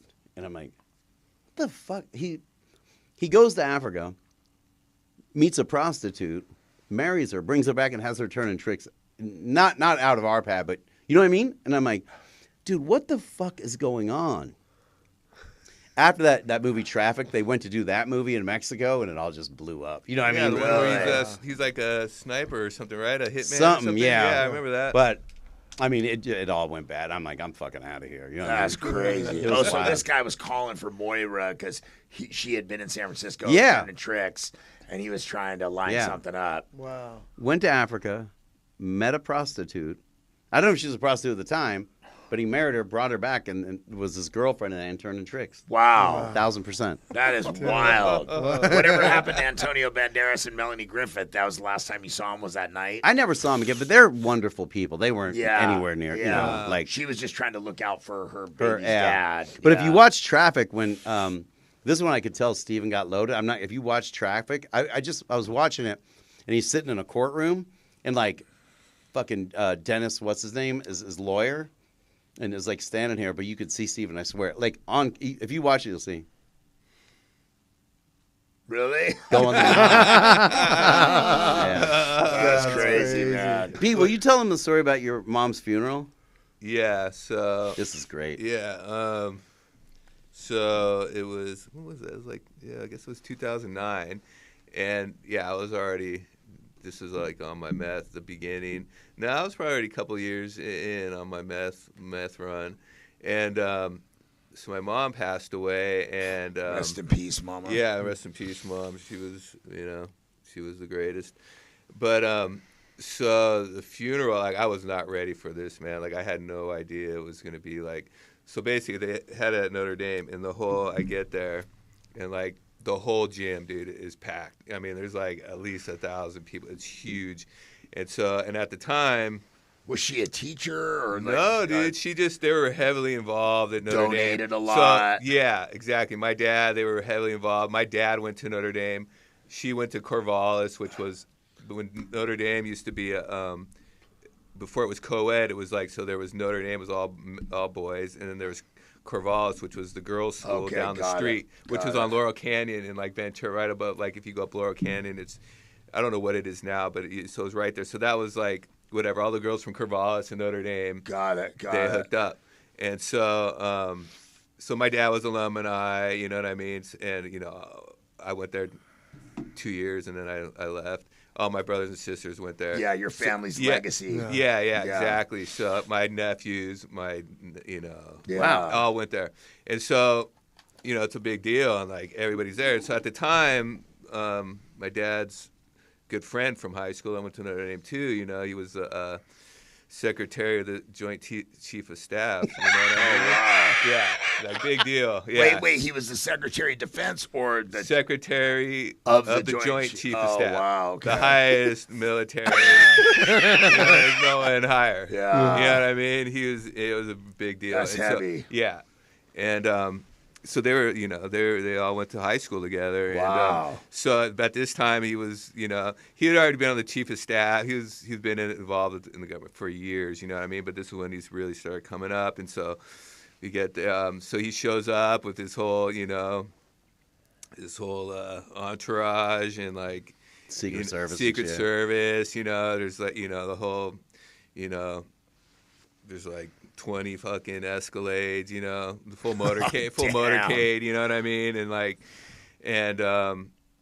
so my mom, my mom and my dad were always going to D.C. and hanging out at the White House, like once a month, like all the time. So they're huge donors. Yeah, so they were going out to D.C. all the time, going to the White House all the time. Like my dad was like playing golf with all those fools, and like, and my mom was up in there, like whatever, dude, just talking, dude, and like I had no idea. But then I'm just standing there, and this lady comes up to me, and she's like, "Oh, I just wanted to, I'm on the staff of the Admirals, and I just wanted to say, your mom, like." Your mom just couldn't, stop talking about you. She just loved that you were in the program. And I'm like, oh, shit. I'm like, damn, I'm high as fuck. You know what I mean? I'm like, damn, dude. I'm like, and I was like, holy shit, dude. She's up in there just blabbering about, like, how she loved that I'm in the program. I was like, oh, fuck, man. I just kept on getting lower and lower. You know what I mean? I was like, fuck, dude. Tough, I'm like, holy shit, dude. And I'm here at the funeral.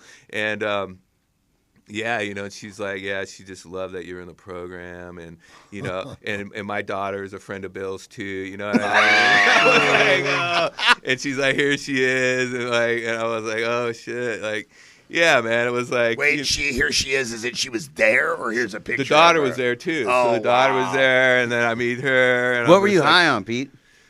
A meth. Yeah, man. And then, that was the worst, dude. I mean, after that, like, literally, it was the worst 2 weeks of my life. After that, I remember, like, going home, and, like, my dad and my sister, they all went down to fucking...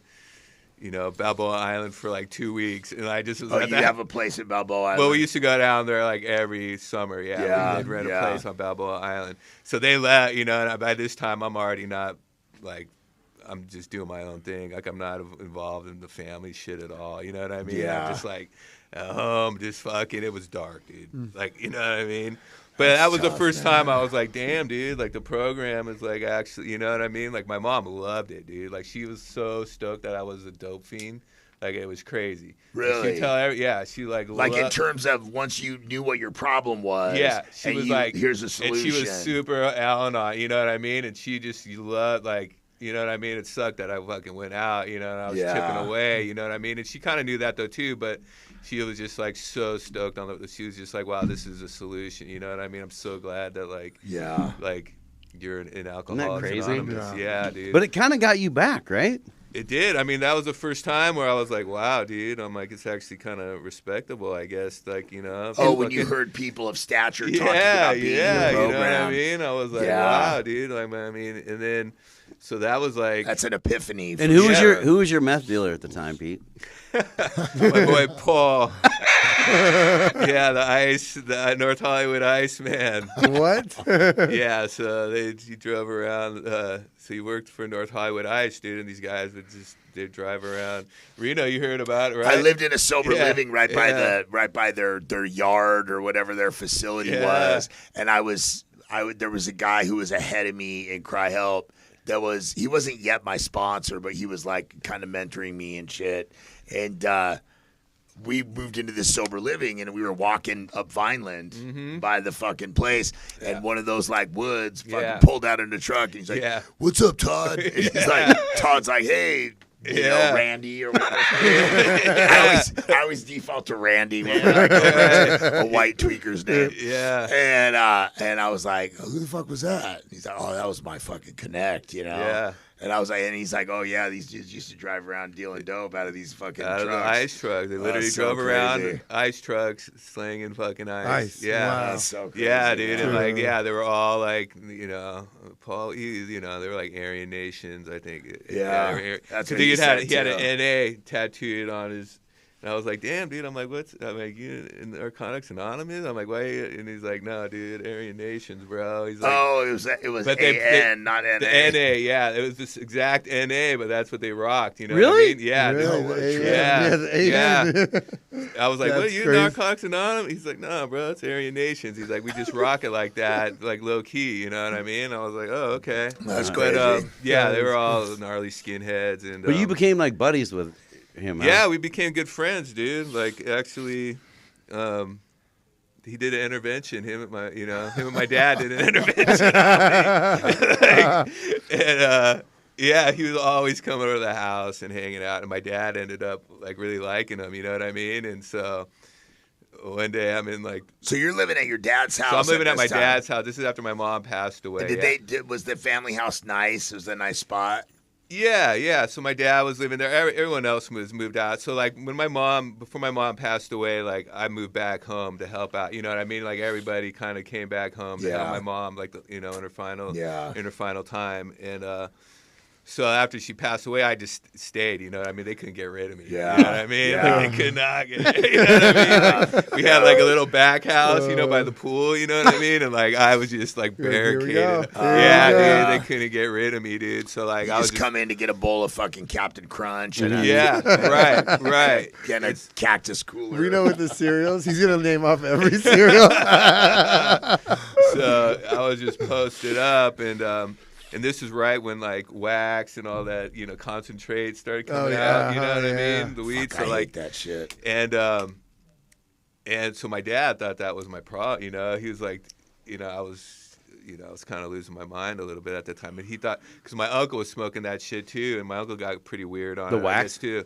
Huh? Oh, yeah, the ice. wax. Yeah, the wax. No, the wax. Oh. I mean, it was really the fucking, it was the meth that was tripping me out, you know what I mean? But, like, my dad thought it was he could smell the wax. Well, I just had it in the fridge. I had it everywhere, This is like right when the dispensaries started opening up, you know what I mean? Shit. I was going to the dispensary every day, dude. And, like, my dad's like, what is all this concentrate shit, He's like, your uncle's on that shit, and now he's all acting weird. He's kind of, like, getting paranoid. Like, he was getting really, before he passed away, he really cut himself off from everybody, but like he started smoking wax too. So, so my dad was like, I'm just sitting there one day and I'm waiting for Paul to come, and I look through my door. There's my dad and Paul together, and I'm like, what? And my dad's like, I think you need to go to rehab. This wax is driving you nuts, man. Like, it's getting you all fucked up. And then Paul's like, yeah, I think you need to go, man. You listen to your dad. I'm like, man, fuck you, dude. Give me my shit. What are you talking? Yeah, like, what are you talking about, dude? And like it was pretty funny, man. Did they press you into going? No, hell no. My dad tried his best, but I was like, nah, man, I ain't going. I mean, at that time, it was just like, he couldn't tell me anything, And you're like, hey, Paul, let me get at you for a minute. Yeah. Well, my dad, eventually was like, fuck, dude. He just gave up and left. You know what I mean? Paul stayed. And I'm like, what the fuck? No way. Like, what the fuck is going on? He's like, bro, your dad just saw me coming down the driveway, dude. And what was I going to do? He's like, hey, we're going to do an intervention on him. He's like, I guess. He just thought Paul was your homeboy. I mean, my dad's pretty smart. He probably knew. I don't know. But my dad just liked the guy. You know what I mean? It was like, look, dude, Pete's fucked up. We need to, help me, dude. Have my back on this. You know what I mean? Because it's just me, dude. And so he thought, there was nothing he could tell me at the time. And he's like, damn, I got to go back to work. He was just like, come for lunch. He's like, fuck, I got to go back to work, dude. Fuck Your dad was going to do an intervention on his lunch break? Yeah, he did on his lunch break. Dope. Yeah.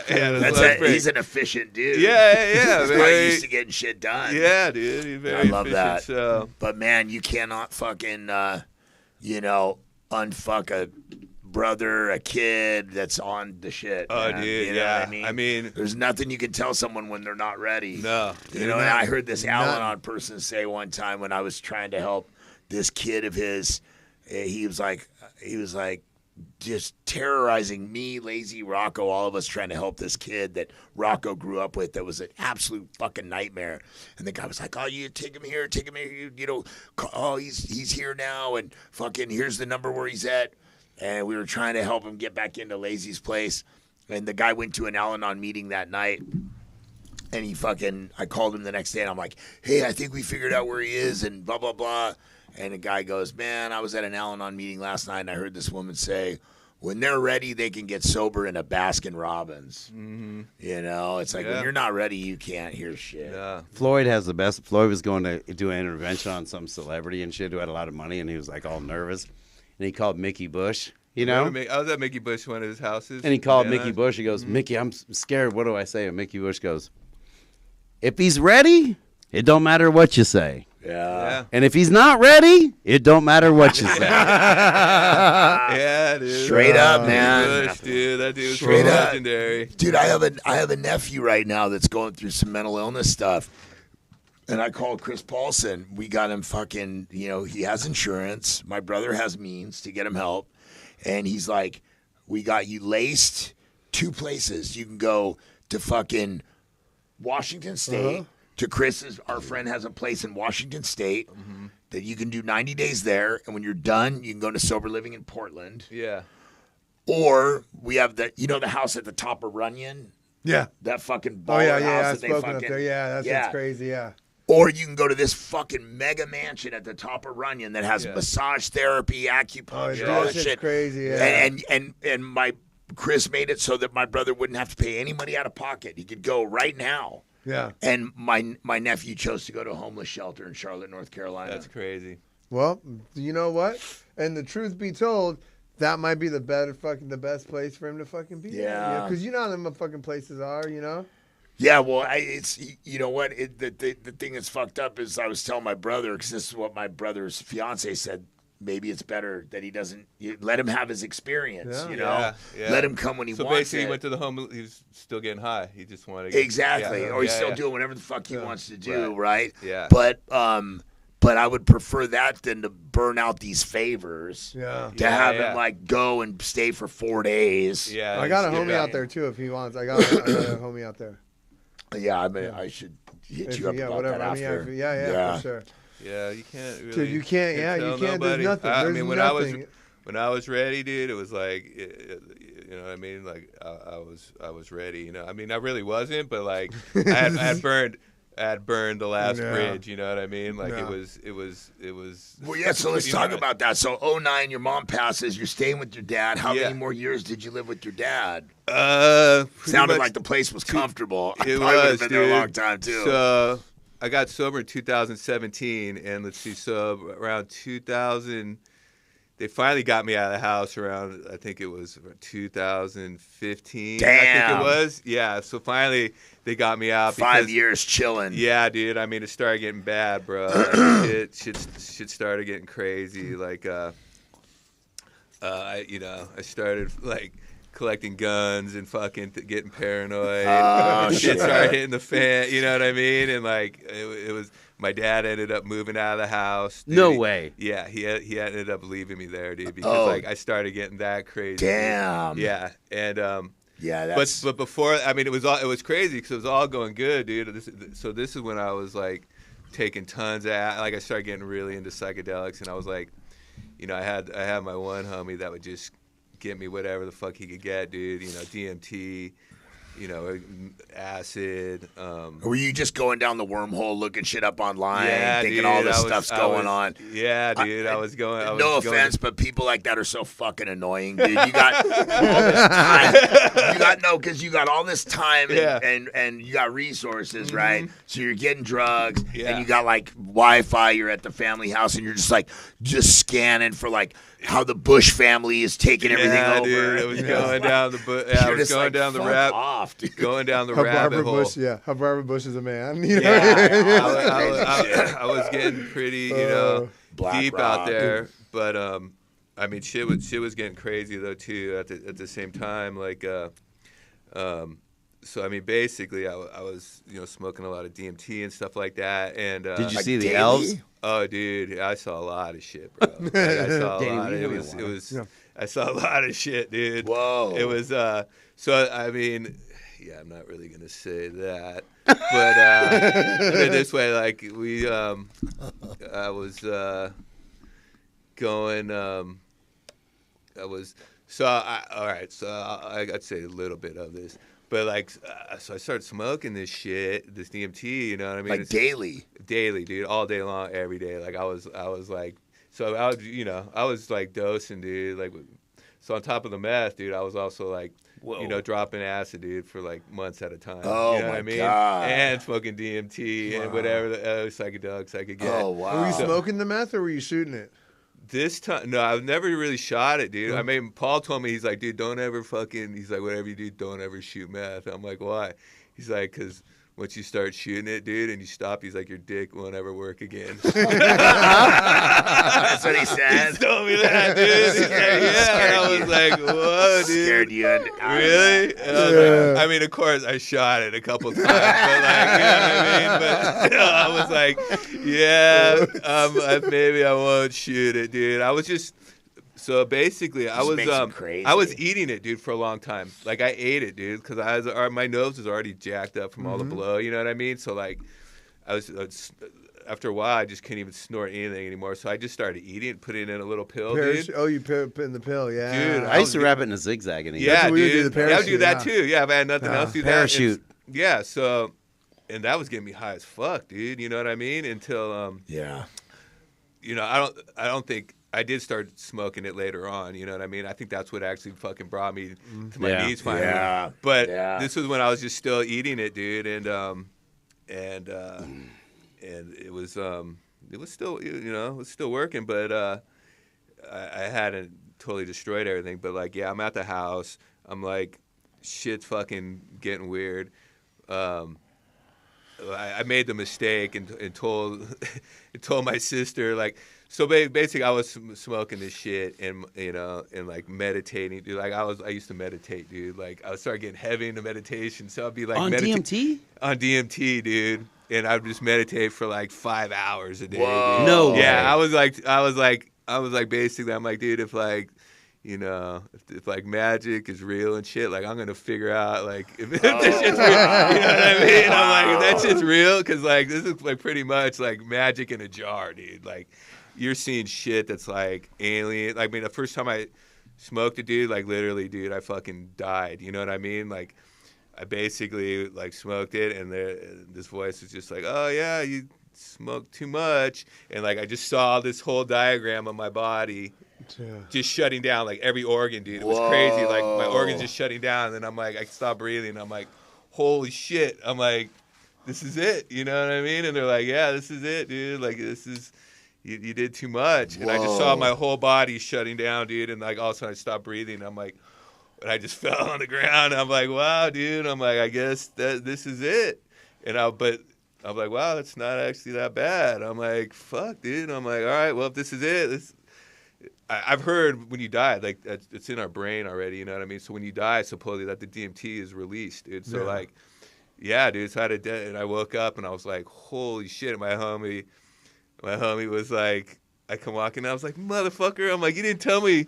He's like, what happened? I'm like, motherfucker, I died, dude. You didn't tell me this shit was gonna kill me. And he was like, no way, dude. He's like, he's like, you went there? I was like, yeah. He's like, damn, dude. He's like, I haven't even had that experience yet. I wonder if that's ego death. Yeah, he was bummed out because he hadn't blasted off that far yet, dude. And breakthrough. Yeah, yeah, because you do it and then you don't know you do it and do it and do it, but you don't break through at first. Like where you're doing it, and you're like, you have to smoke enough. You got to smoke enough. Yeah, you got to smoke enough, and then dude, I straight died, and I was like, wow, dude, that was amazing, and I was hooked. Yeah, died, bro. I was hooked. So and then but I don't know, doing meth on top of all that. I don't know how, you know what I mean? It was. So you're meditating, you're high on meth, you're high on DMT, and you're just still and quiet for hours. Yeah. Just like your mind must have. I had a theremin too. I had a theremin, so I like make weird fuck. I don't know if you guys know what a theremin. Dave knows what a theremin is. Dude. Yeah, it's synth. Oh, like the it's a synth. Yeah, like Jimmy Page had one, dude, and like fucking, I used to watch that. But there's like a video of Jimmy Page like fucking playing his guitar, and he had one, dude, and it was like real kind of like. Is that the thing when you put your hand close to it, it makes it loud? Yeah. Oh, you'd be doing that too. I thought for a second, what's the thing that you blow into? What's that one? With like that was a Peter Pan. That was a music box, the talk box. Talk box. I wanna thank you. Yeah, dude. So, yeah. Could you imagine doing DMT and listening to that? Yeah. You understand what he's saying? The theremin is like Yeah. the thing that goes, Yeah, dude. It was like it's like this. dude, your house must have been a scene, bro. It was pretty dope, dude. It was pretty crazy. sick, dude. You had Like, some cool lights and shit too. I had it all set up, dude. I had like this nice ass wool fucking rug, dude. That was like. I was like, motherfucker, you step on that with your shoe, like I'd kill you if you did. You know what I mean? I was like, I got rid of my bed. Yeah, dude, that was like 500,000 word essay. Yeah, exactly. Wait, you got rid of your bed? Huh? Yeah, dude. I used to just sleep on this fucking. It was this nice ass fucking wool rug, bro, that I got, dude. That was From like the Himalayas. Yeah, dog. That was like my bed, everything, dude. It was like, you don't want to fucking step on this motherfucker. You know what I mean? That's crazy. And like underneath it, dude, I think I had like a pentagram underneath. You know what I mean? No like, fucking, way. I was like, circle, yeah, you know, the circle or magic some shit. circle. You know what I mean? You know, like the fucking. So you must have had more breakthroughs and more trips than just the death thing. Oh, yeah, dude. Yeah. A lot, dude. I mean, I was trying to go there, dude. I was like, trying to see how far I could go, and like, there was some crazy shit that happened, dude. I'll tell you that, dude. Like, there was. I remember one time. I don't know where it was like this storm came in, dude. Like some electrical storm came through, dude, and like so from Burbank Airport, like the airplanes used to fly like over our house, dude, from Burbank. And actually, this electrical storm came through and actually hit an airplane, dude, at Burbank Airport. And the airplane actually skidded off the fucking runway onto like Victory Boulevard. Like it actually crashed. I think I don't know what the big street is. I think I remember that. Remember that? Yeah. So that day. Dude, that day, this big-ass electrical storm, I'm sitting there meditating, and fucking this electrical thunderstorm comes in and fucking hit a power line, something right by my house. So right when that plane got hit electrical line by my house or something like that. I'm sitting there, and like, so I had two monitors, you know what I mean? Like, I had a kind of like a, you know, music set up on my computer, everything like that with the monitors, and dude, a lightning bolt shot out through one, dude, like into the other. Like I saw a lightning bolt, dude, go through one of my speakers into the other one, dude. Like No I'm way. sitting there, yeah, I swear to God, dude.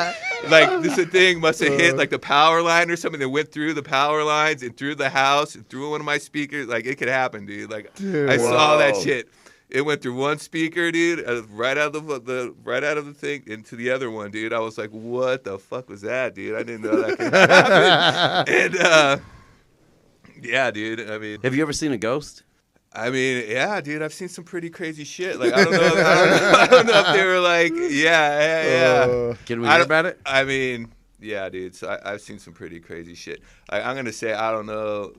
Like I never really fucking believe, and even looking at it back, I don't know what it is, but yeah, I had this one girlfriend who, her dad, dude, was this cult leader, and up in Medford, dude, in Oregon, and I don't know what it was, dude. She was just like she just had something, dude, that like could trigger this shit, dude. Like so her dad was this cult leader. Her mom, dude, like they were all from Medford, Oregon, dude, or Ashland, like that area. Right. You know, like right. after the San Francisco scene, you know what I mean? Yeah. Like they moved to Medford. Like anarchist hippies. Exactly. Right? So he moved out to fucking his whole family. Like so basically, dude, like this dude was like she had a cousin, dude, that was her sister too.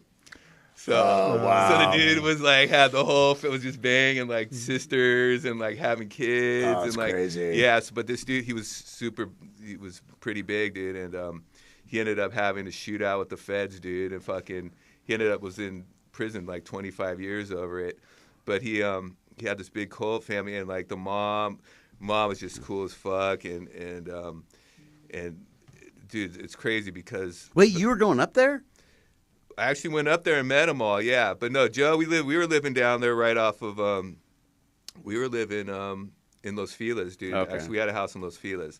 And this little green house, dude, right off. What's it called, dude? What's the name? What's the street where like Fred 62's on? There's that Vermont, Avocado, No, the one. Hillhurst. Not Hill. We lived off Hillhurst and whatever that street that Fred. Yeah. Right where the old Rustic Inn is and stuff right there, like right there, dude.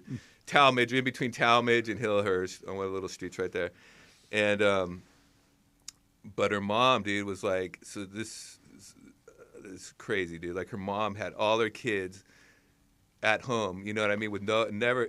I knew it was true because my chick didn't have. She didn't have a birth certificate, so she had all her kids in her house and delivered her by herself. Whoa. Delivered all her kids except for her last kid because the last kid, her last sister that she had to go to the hospital because the umbilical cord was like wrapped around her neck so gnarly that she couldn't. She actually had to go to the hospital. Dude. But Joe, her umbilical cord was wrapped around her head too, but she was able to turn her around and unwrap it and delivered herself. Like, whoa. Yeah, the mom. I'm like, how did you all do this? She's like, yeah, the angels like told me what to do. And I'm like, what are you talking about? She's like, yeah, but the last one I couldn't do it. It was the umbilical cord was wrapped too gnarly. But Joe, she's like, I unraveled her and like. Wow. I was like, what the hell? And then That's heavy. Yeah, dude, they were super like some next level like spirituality type of shit. But so one day, me and so we're meditating, dude, like to the Indian drums, dude, like this medicine wheel, dude. It's called like the medicine wheel Indian drums, and dude, we're meditating, and like all of a sudden, I'm like laying there, and dude, like all of a sudden, I just like started going into like convulsing like crazy, dude, like gnarly. I'm laying on the bed, dude. I'm just like start convulsing like crazy, and like I could have stopped it, you know what I mean? Like, anytime, like I could have just stopped it and gotten up and been like, well, that was weird. But I was like, fuck it, dude. Let's ride this out. Let's see what happens, dude. And I just start like convulsing gnarly, and she sees what's going on, and she just like backed up and she just like let it happen, dude. And she just sat there and like, and dude, so I'm like convulsing gnarly, and then all of a sudden, dude, my arms just start moving, dude, and it just starts going like this, like makes this like sign of the cross thing like this, and then as it's going like this, dude, like I just like pull this thing like out of my mouth, and like it was crazy because I'm pulling this thing out of my mouth, and it just goes like this, and like whoop, and like flew out of me, dude, like this. What? Like this static, dude. Like, I don't know. It's just like this black kind of but it was crazy because like the exact way that like it made like this weird sign of the cross, and the way it came out, it did the exact same movement, but like super fast, dude. Like I just grabbed it and like, and it just like expelled something out of your body, dude. And it just like this black static kind of just drifted off, whoa, dude. And I was, and she was like, dude, she was looking at me, and I was like, what the fuck was it? She's like, yeah, I saw. I just let it happen. Like, I knew it was, like, I saw that you were trying to, like, get something out of you, dude. And I was like, what the fuck was that, whoa, dude? And then so after that, dude, I called my mom. This is before my mom passed. And, like, I was like, so after that, like, every night, dude, like toward, like, 11 or midnight, dude, every night, like, this black little static ball thing, dude, would just, like, I don't know, man, if I was seeing it in my mind's eye or whatever, but I saw it, dude. It was like this black, like, static thing, dude, would just, like, start bouncing all over the wall, like, everywhere, dude. And it was in the house, dude. And it was just, like, every night, dude, like, around 11 or 12 at night, dude, every night, dude. And it was, like, it was not cool, dude. I was like, dude, this thing is, like, this is, like, some bad energy. Whoa. Some bad energy in the house. But it was just this little ball, dude, that just, like, would just bounce, like he took like a racquetball, dude. Yeah. It was so weird, dude. Like, I couldn't make this shit up. Like, this is, you know what I mean? Like, how the went fuck away after a couple days? No, dude. The shit fucking every night, dude, Still for like there. weeks and weeks. So she had this friend, her other friend, dude, who was like going to witch school. You know what I mean? She like was going to this witch school, like healer, and she was like supposedly some way. She was going to this school where it was like passed down through 300 years of witches, and so we had her come over to try to get rid of it, you know what I mean? She's like, oh yeah, this is some demonic shit going on here, you know what I mean? No way. Like, and I'll try to get, they saged the whole house and all this shit, and like, didn't work. It didn't work. And so finally, she calls her mom. Her mom comes all the way down from Oregon. All the way down from Oregon, dude. And she's like, yo, what's going on? And I was like, I told her exactly what happened. She's like, oh, yeah. She's like, that's what happened to Joe's dad. She's like, same shit, like, happened to her father, And I was like, what are you talking about? She's like, yeah, he had, like, the same kind of experience. And, like, she was like, look, there's, like, all it is there's nothing you really can do with it. It's just, like, she's like, yeah, her dad used to be able to, like, she's like, the way that he used to get these people into this cult, he used to be able to shoot a blue lasers out of his eyes. She's like, and I was like, what are you talking? He's like, yeah, like he was able to like shoot lasers out of his eyes, and like that's how he like got people to like believe he was Jesus. And I was like, what the fuck? She's like, yeah, all it was a light show or whatever. She's like, don't try to fuck with it. It'll just go crazy like her dad and end up in jail and in a mental institution. And I was like, what are you talking about? She's like, well, I'm like, I don't know about that. There's some shit in here, like it won't go away. And she's like, okay, cool. She's like, well, I'll find out. And then so like she spent the night, and the next morning, dude, she's like coughing and like fucking like a gnarly smoker's cough. She doesn't even smoke, and I'm like, dude, what's the matter with your mom, dude? And she's like, ugh, ugh, coughing. I'm like, dude, your mom, what's up with your mom? She's like, she's got that shit in her, you know what I mean? Like she fucking. And she took it out, like she's like, yeah, she's taking out whatever the fuck that was in here, dude. But it was not like she was coughing, hacking, and I'm like, what the fuck's going on? She took it out, dude, and fucking she's like, and it stopped. Whoa. And she went back up to Oregon. She took it out but she was like the next morning she was hacking, dude, like some crazy shit. And I was like, what's the matter? She's like, yeah, she's got that shit in her, you know what I mean? She had to like take it out with her and like she had to like ingest it. She took it, ingested it, dude. Literally like the way like I expelled it, she like took it in her, dude. And it was like fucking her up, dude. Like she was coughing, hacking, and like all this. It was crazy, dude. And she took it and it never came back. You know what I mean? Whoa. Yeah, dude. So I don't know, man. Like that's heavy shit. Have you ever smoked PCP? Huh? Oh yeah. Do you have a good PCP story? Yeah, dude. We went fucking. So we might have to do a part two. Yeah, we might have to do some a part two. fool. I remember like this dudes from NH boys, dude. Like a lot of dudes from NH did PCP for some reason. So we got some from them and fucking we all went. So we went to this fucking rave, dude, in Compton, bro. I remember I had a big ass Silverado truck back then, and like with a shell on it, and so like we used to mob, dude. Like I had a shell on it. Kept 18 guys. Yeah, in the back so of there that were like 10 motherfuckers in the back. We're all fucking smoking PCP joints, dude, and we're driving down to Compton, and it's in this fucking skating rink somewhere in Compton, and World on Wheels. So you know how always somebody like got fucking whacked out on it and like yeah. So I met my buddy Carter, dude. He tries to get out of the fucking. We open the back and it's just all smoke, PCP smoke, and fucking. He's like tries to step out, you know. He's like on a cloud. Yeah. He's like going like this, and he's trying to step out, and he's like goes head first, and like somebody luckily grabbed him before he just got dumbed himself, and then like. He's like can't even walk, and we're like, damn, dude, like we're trying to go in right now. So we like literally grab him, and it's like Weekend at Bernie's. Like he can't walk. We just basically like a dead body, and we're trying to drag him in, and like we get to the front, and the security guards are like, we're like literally holding him up, and he's just like, ooh. And the security guard's like, what are you doing, dude? Like fucking, like what do you mean? And they're like, dude, this dude can't even.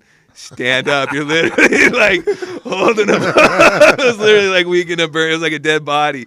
We're trying to get him in. They're like, dude, you can't bring this motherfucker in here, dude. Are you kidding me, dude? Like, go put him back in the tree. You're like, no, dude, you guys can't come in with him either. So we're like, oh, dude, you're just killing game, bro. So we like threw his ass back in the truck and locked him in there.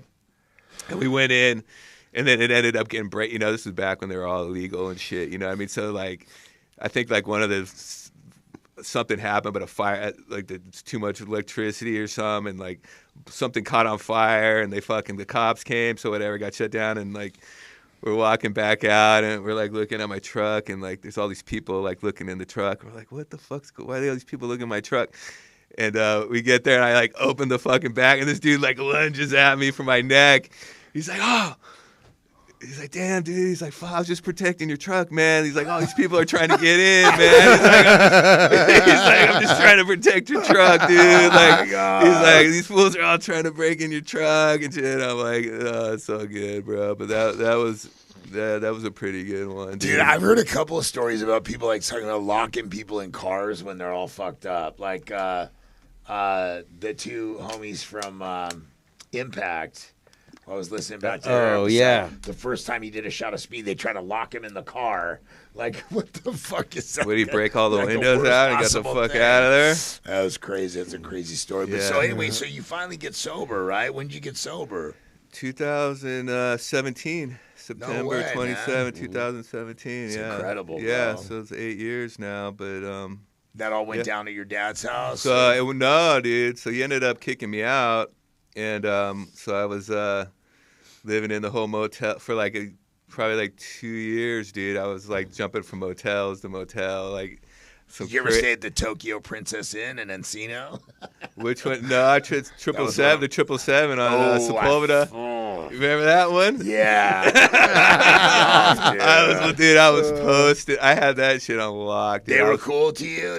Cool as fuck. There was that one, like they were like Hawaiians or something, dude. I just remember trying to like run up in there a couple of times, and they were not having me. Yeah. If they didn't like you, they'd boot you out. I was there for like.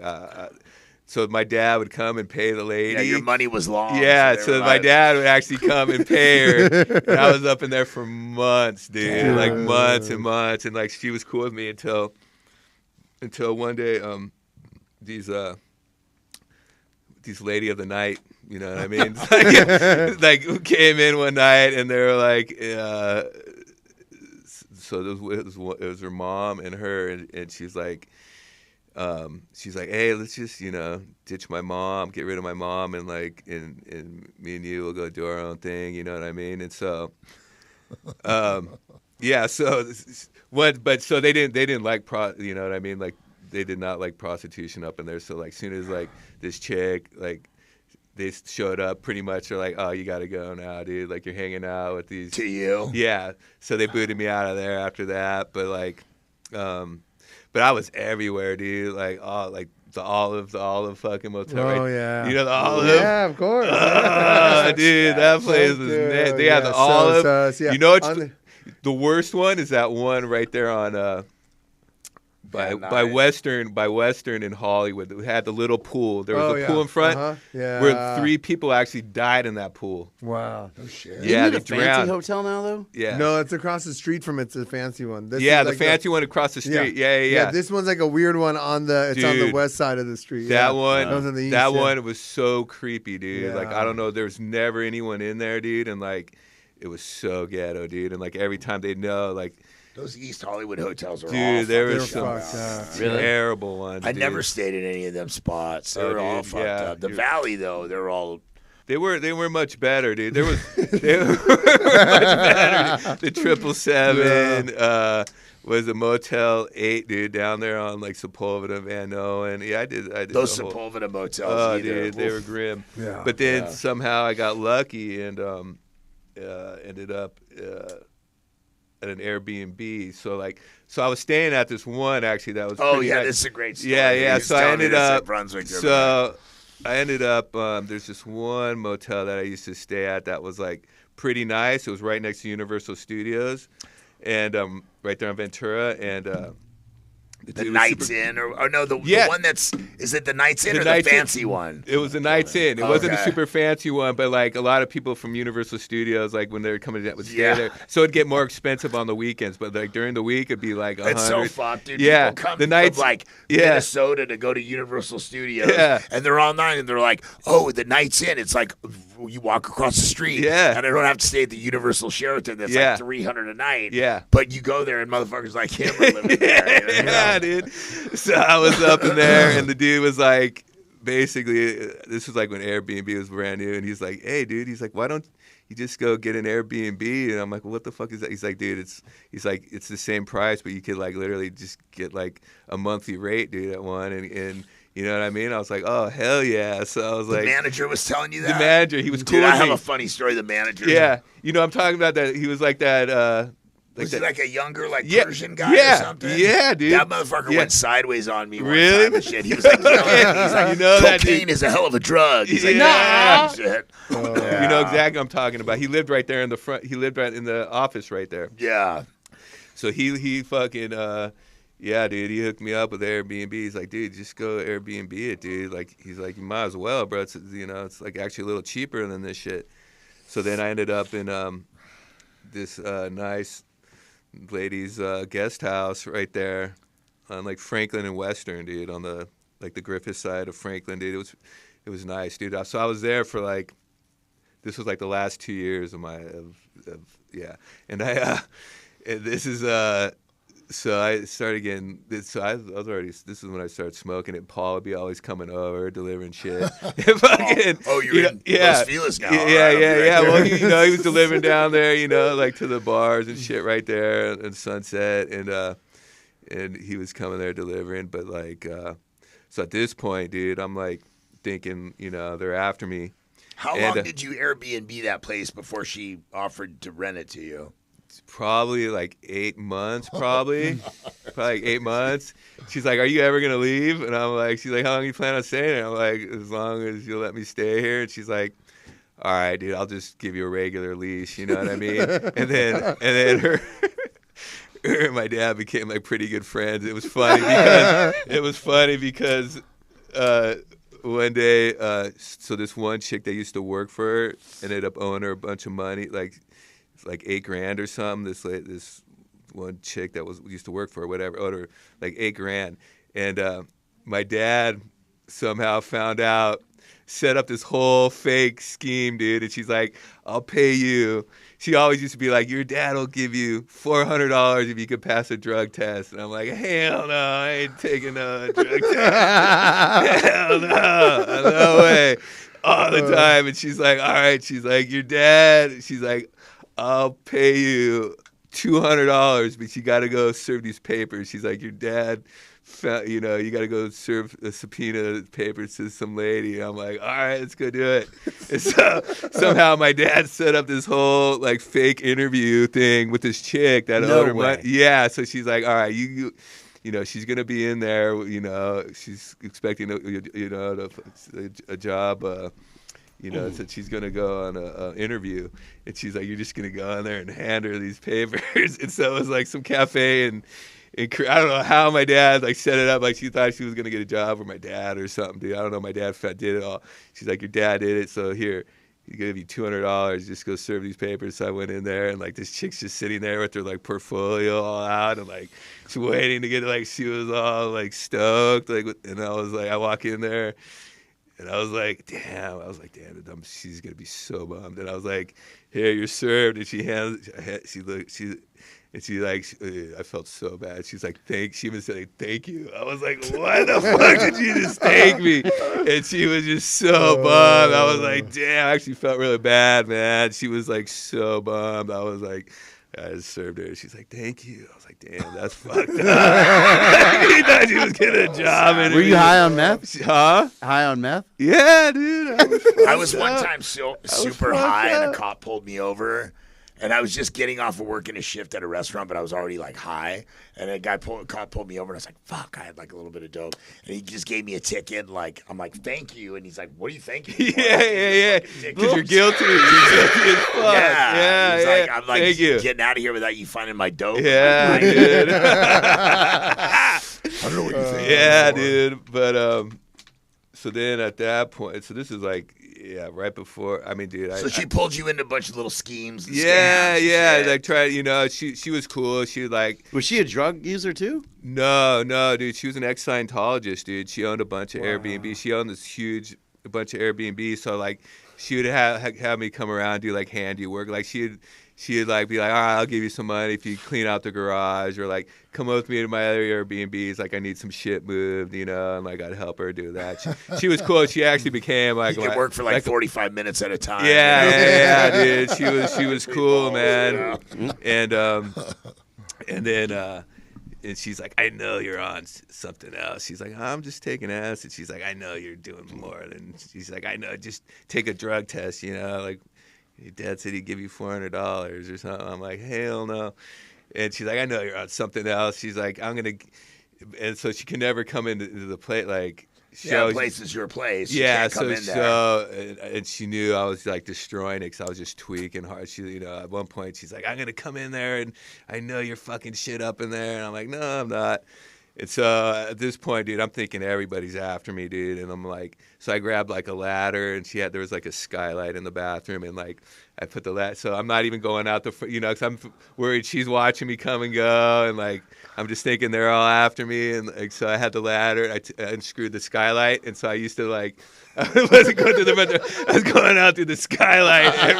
That's how I would come and go on the roof, jump down. No way. Yeah, dude. Like that's how fucked up speed is. Yeah. You think that going out the skylight and jumping off the roof. How did you get back on the roof to get back in? Well, because she actually it was like terrace there, so there was some stairs, dude. Like it was like a kind of Spanish terraced house, so there was actually in the front there were some stairs, but it went over her room, so like I had to like be really quiet, dude, 'cause, like it like went over her room. This is all shit he learned at Liberty House. Yeah, dude. Yeah. Don't go to the front door. That's 100,000 words. Don't go to the front door, dude. It's crazy. So she finally told you fuck off. So finally she's like, "Oh, dude, I'm coming in there. I know you fucked up my spot." And dude, I literally like ripped the wiring out, dude, looking for like bugs and like dude, like all the like the floorboard thing, you know what I mean? Like I took them out. The baseboards, dude. I took them all out. I'm like, they're all like stapled in there, dude. So it's like I could just like, I'll just hammer all that shit back in. I'm like, you know, it's all like stapled in there. I'm like, fuck, man. I'm like, that shit ain't going back on. And fucking, you pulled the wiring out looking for bugs? Yeah, dude. I took all electrical. I was like rewiring the shit and fucking, dude, it was bad. Like the fucking, like the. Oh man, like the fucking lab, the fucking lights, dude. I was rewiring all that shit, looking for shit. And so finally she just came in.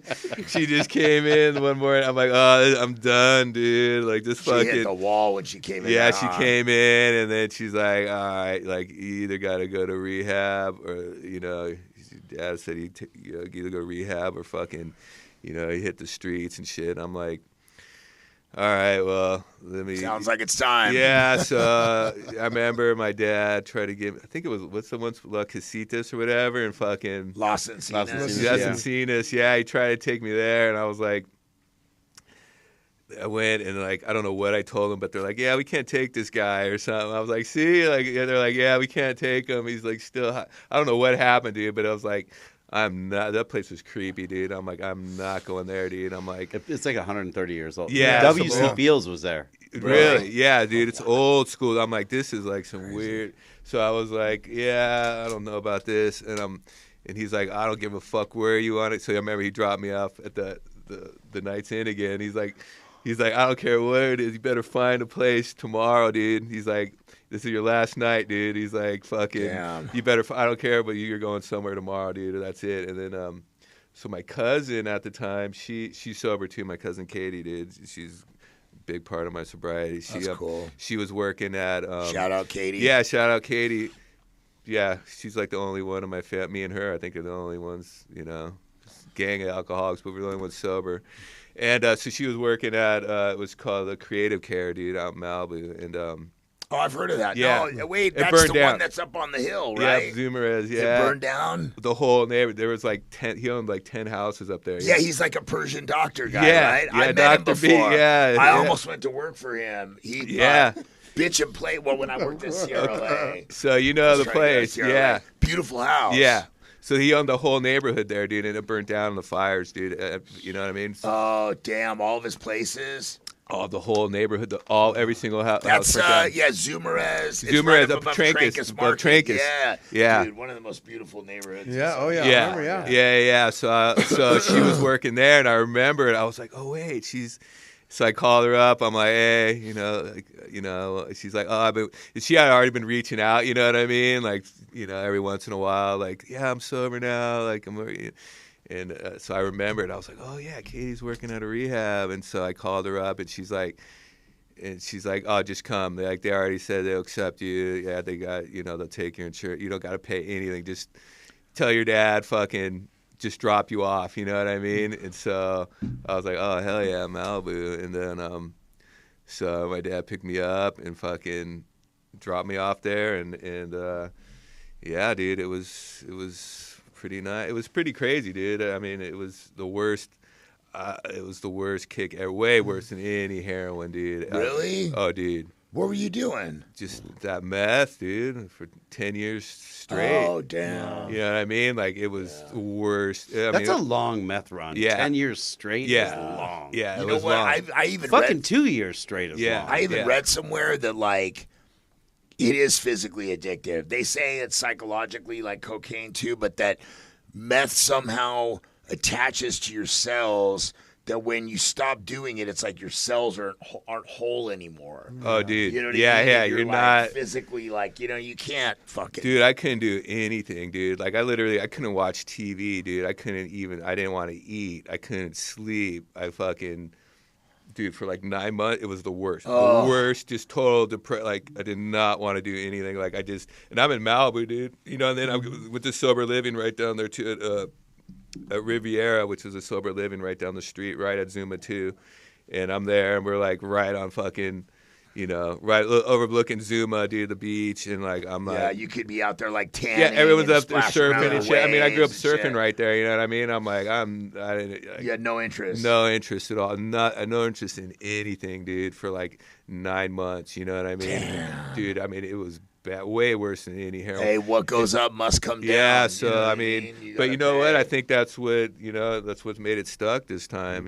Like it's because, yeah, dude. I mean, I would not wish that on anybody, dude. Yeah, and just so many people too. Like, dude, when I was in rehab, every person that would leave at that time would die, dude, within like a week. That's how it go, yeah. Like a week, dude. Yeah. I think when I was there, dude, within the 2 years, like there, because my cousin was working there too. She's like, oh, you remember her? Like she just died. You remember that? So like I think it was like 10 or 12 people, dude, that I knew from the crib died, dude. When you know what I mean by out of So those we had a people. list of all the people that we went to treatment with. And It was it's crazy. Yeah. It was like 50 people. Yeah, It was yeah. crazy. Everyone just started dropping dead. This was 2017, No, you know what I mean? yeah, So 2015, fentanyl was yeah. just when all it was hitting, and like Yeah. anyone that would go out and try to using it would just die. And I'm just like, and then I heard they're putting it into meth and And anything, coke and everything. It's like, oh fuck, they're not even getting like real drugs anymore. Like, what's even the point, you know? Yeah, that's what I've talked about on the show before. It's like there used to be some pride in like. Yeah, we got real you're dope. You know what I mean? Like, Yeah, oh, yeah. that guy's got the Yeah. bomb. I like it when Randy was making it. Shout out, Randy. dude. They all had fucking secret nicknames where I'm from. Yeah. Belvedere, Picasso. Oh no shit. All the cooks did. Really? Really? Wow. So Yeah. I remember. Yeah, dude, I remember there was this dude. That My guy was Robert. Shout out Robert. I remember there was this one dude up Robert in Bigelow. Huh. in Atwater. There were a lot of cooks, dude. I remember in Atwater there used to be a lot of cooks, and they used to like do batches like in the like Dodger Hill. I don't know. Maybe they just used to dump their shit up there, but like there was some good.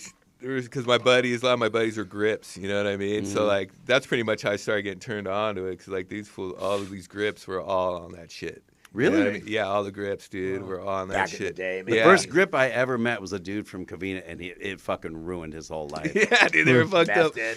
Yeah, they were all on it, dude, and fucking. Yeah, so there was a time I think when all those industries you could be on it. You know Yeah. what I mean, and that shit just yeah, dude, they started Dude, you were in treatment 2 years. 2 years. Wow. Yeah, Fucking- yeah. I stuck it out. I was just like, what am I gonna do? You know, either like, funny story, dude.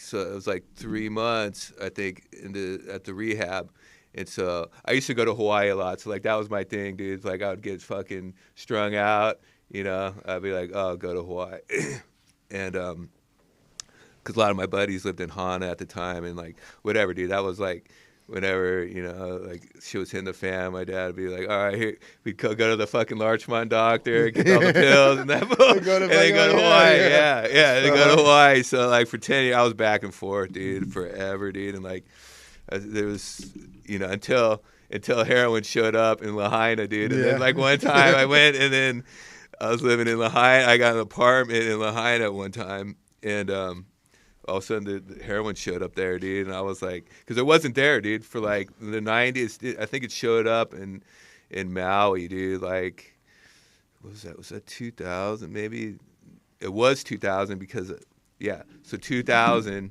So I've been going back and forth from Hawaii from like 90.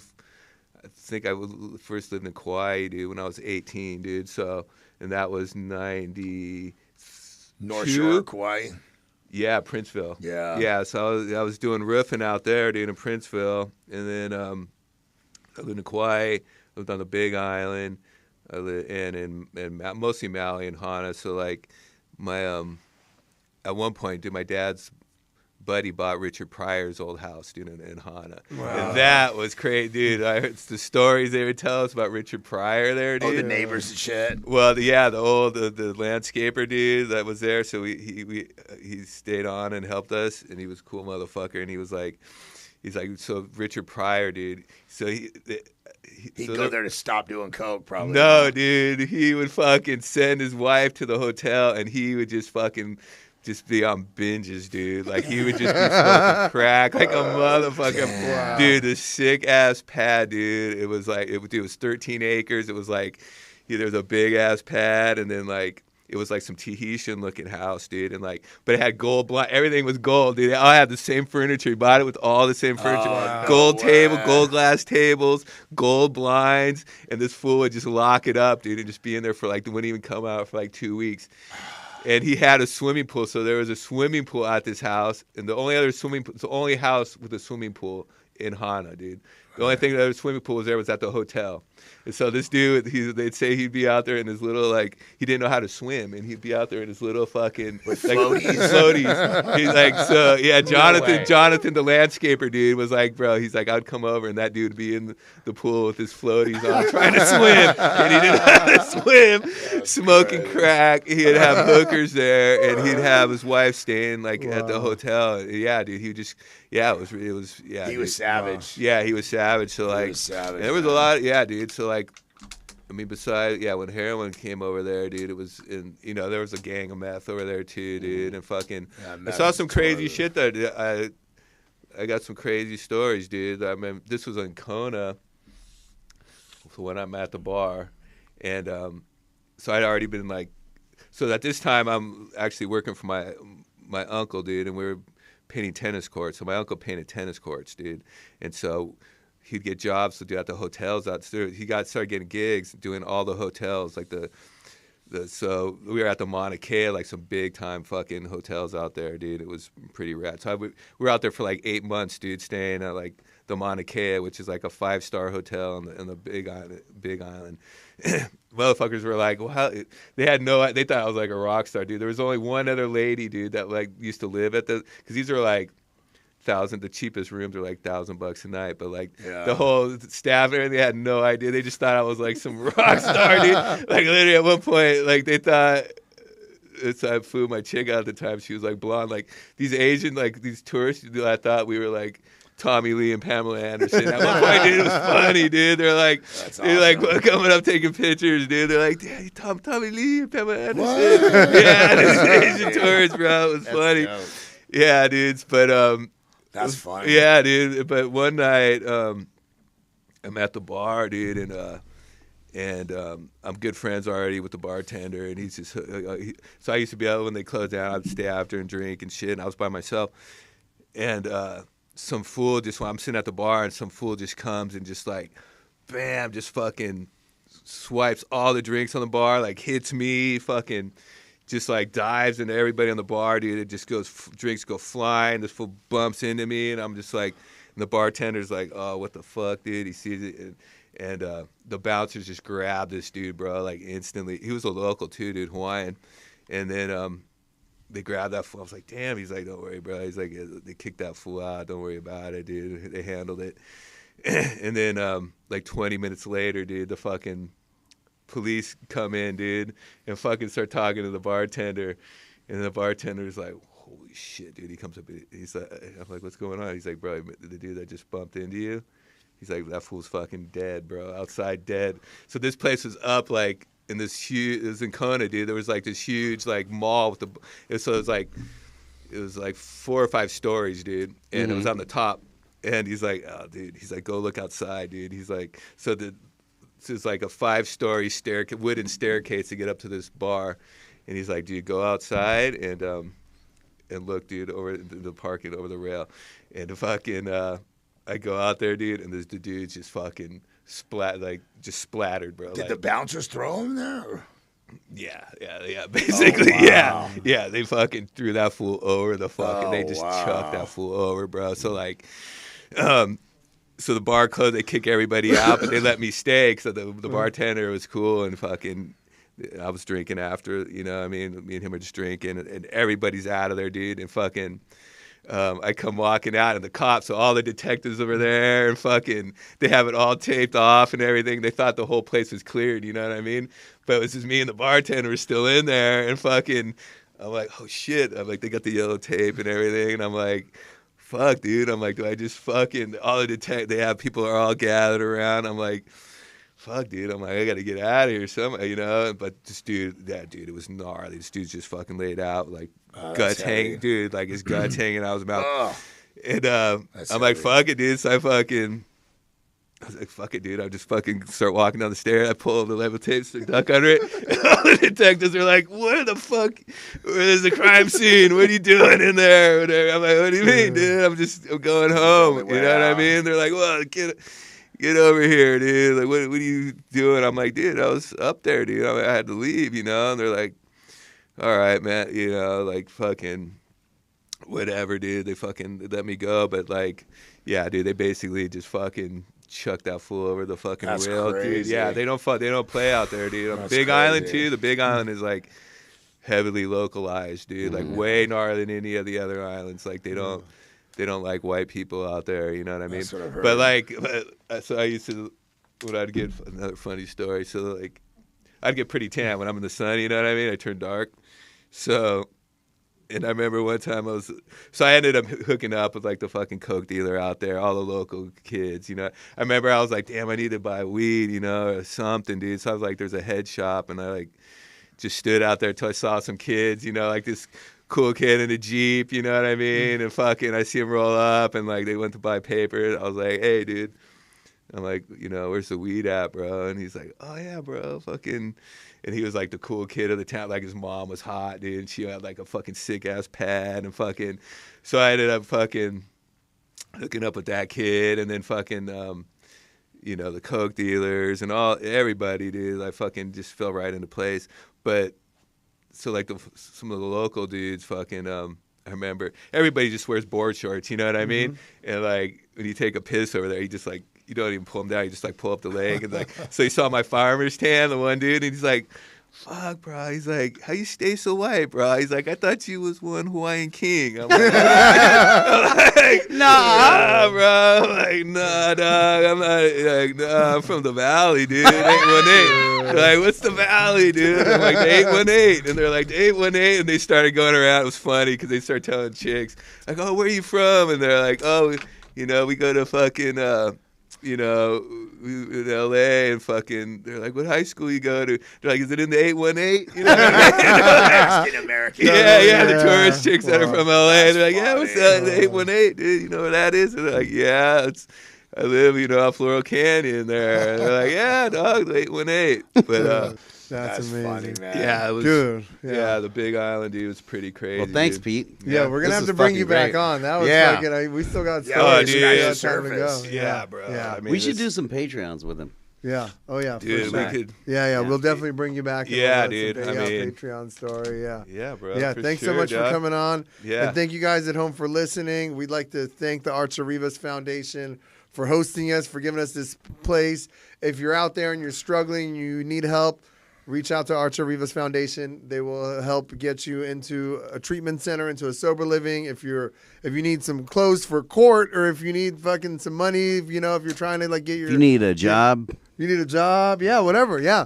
Hit them up, and yeah, they'll get you sorted. I mean, it's a great foundation. They're helping us to keep on doing this thing, and thank you guys for listening. Thank you guys for watching. We're gonna try to keep this video thing going. So if you're watching this, hit our Patreon because this shit costs money, and we want to keep on staying consistent and keep doing this. Straight up. We're scraping whatever. I'm counting the pennies in my fucking change jar at home to keep this going. So hit the Patreon, and we'll keep on doing this thing. And thank you guys so much. Right on. It's all bad. Thanks, guys. Yeah, thanks, Much Pete. love.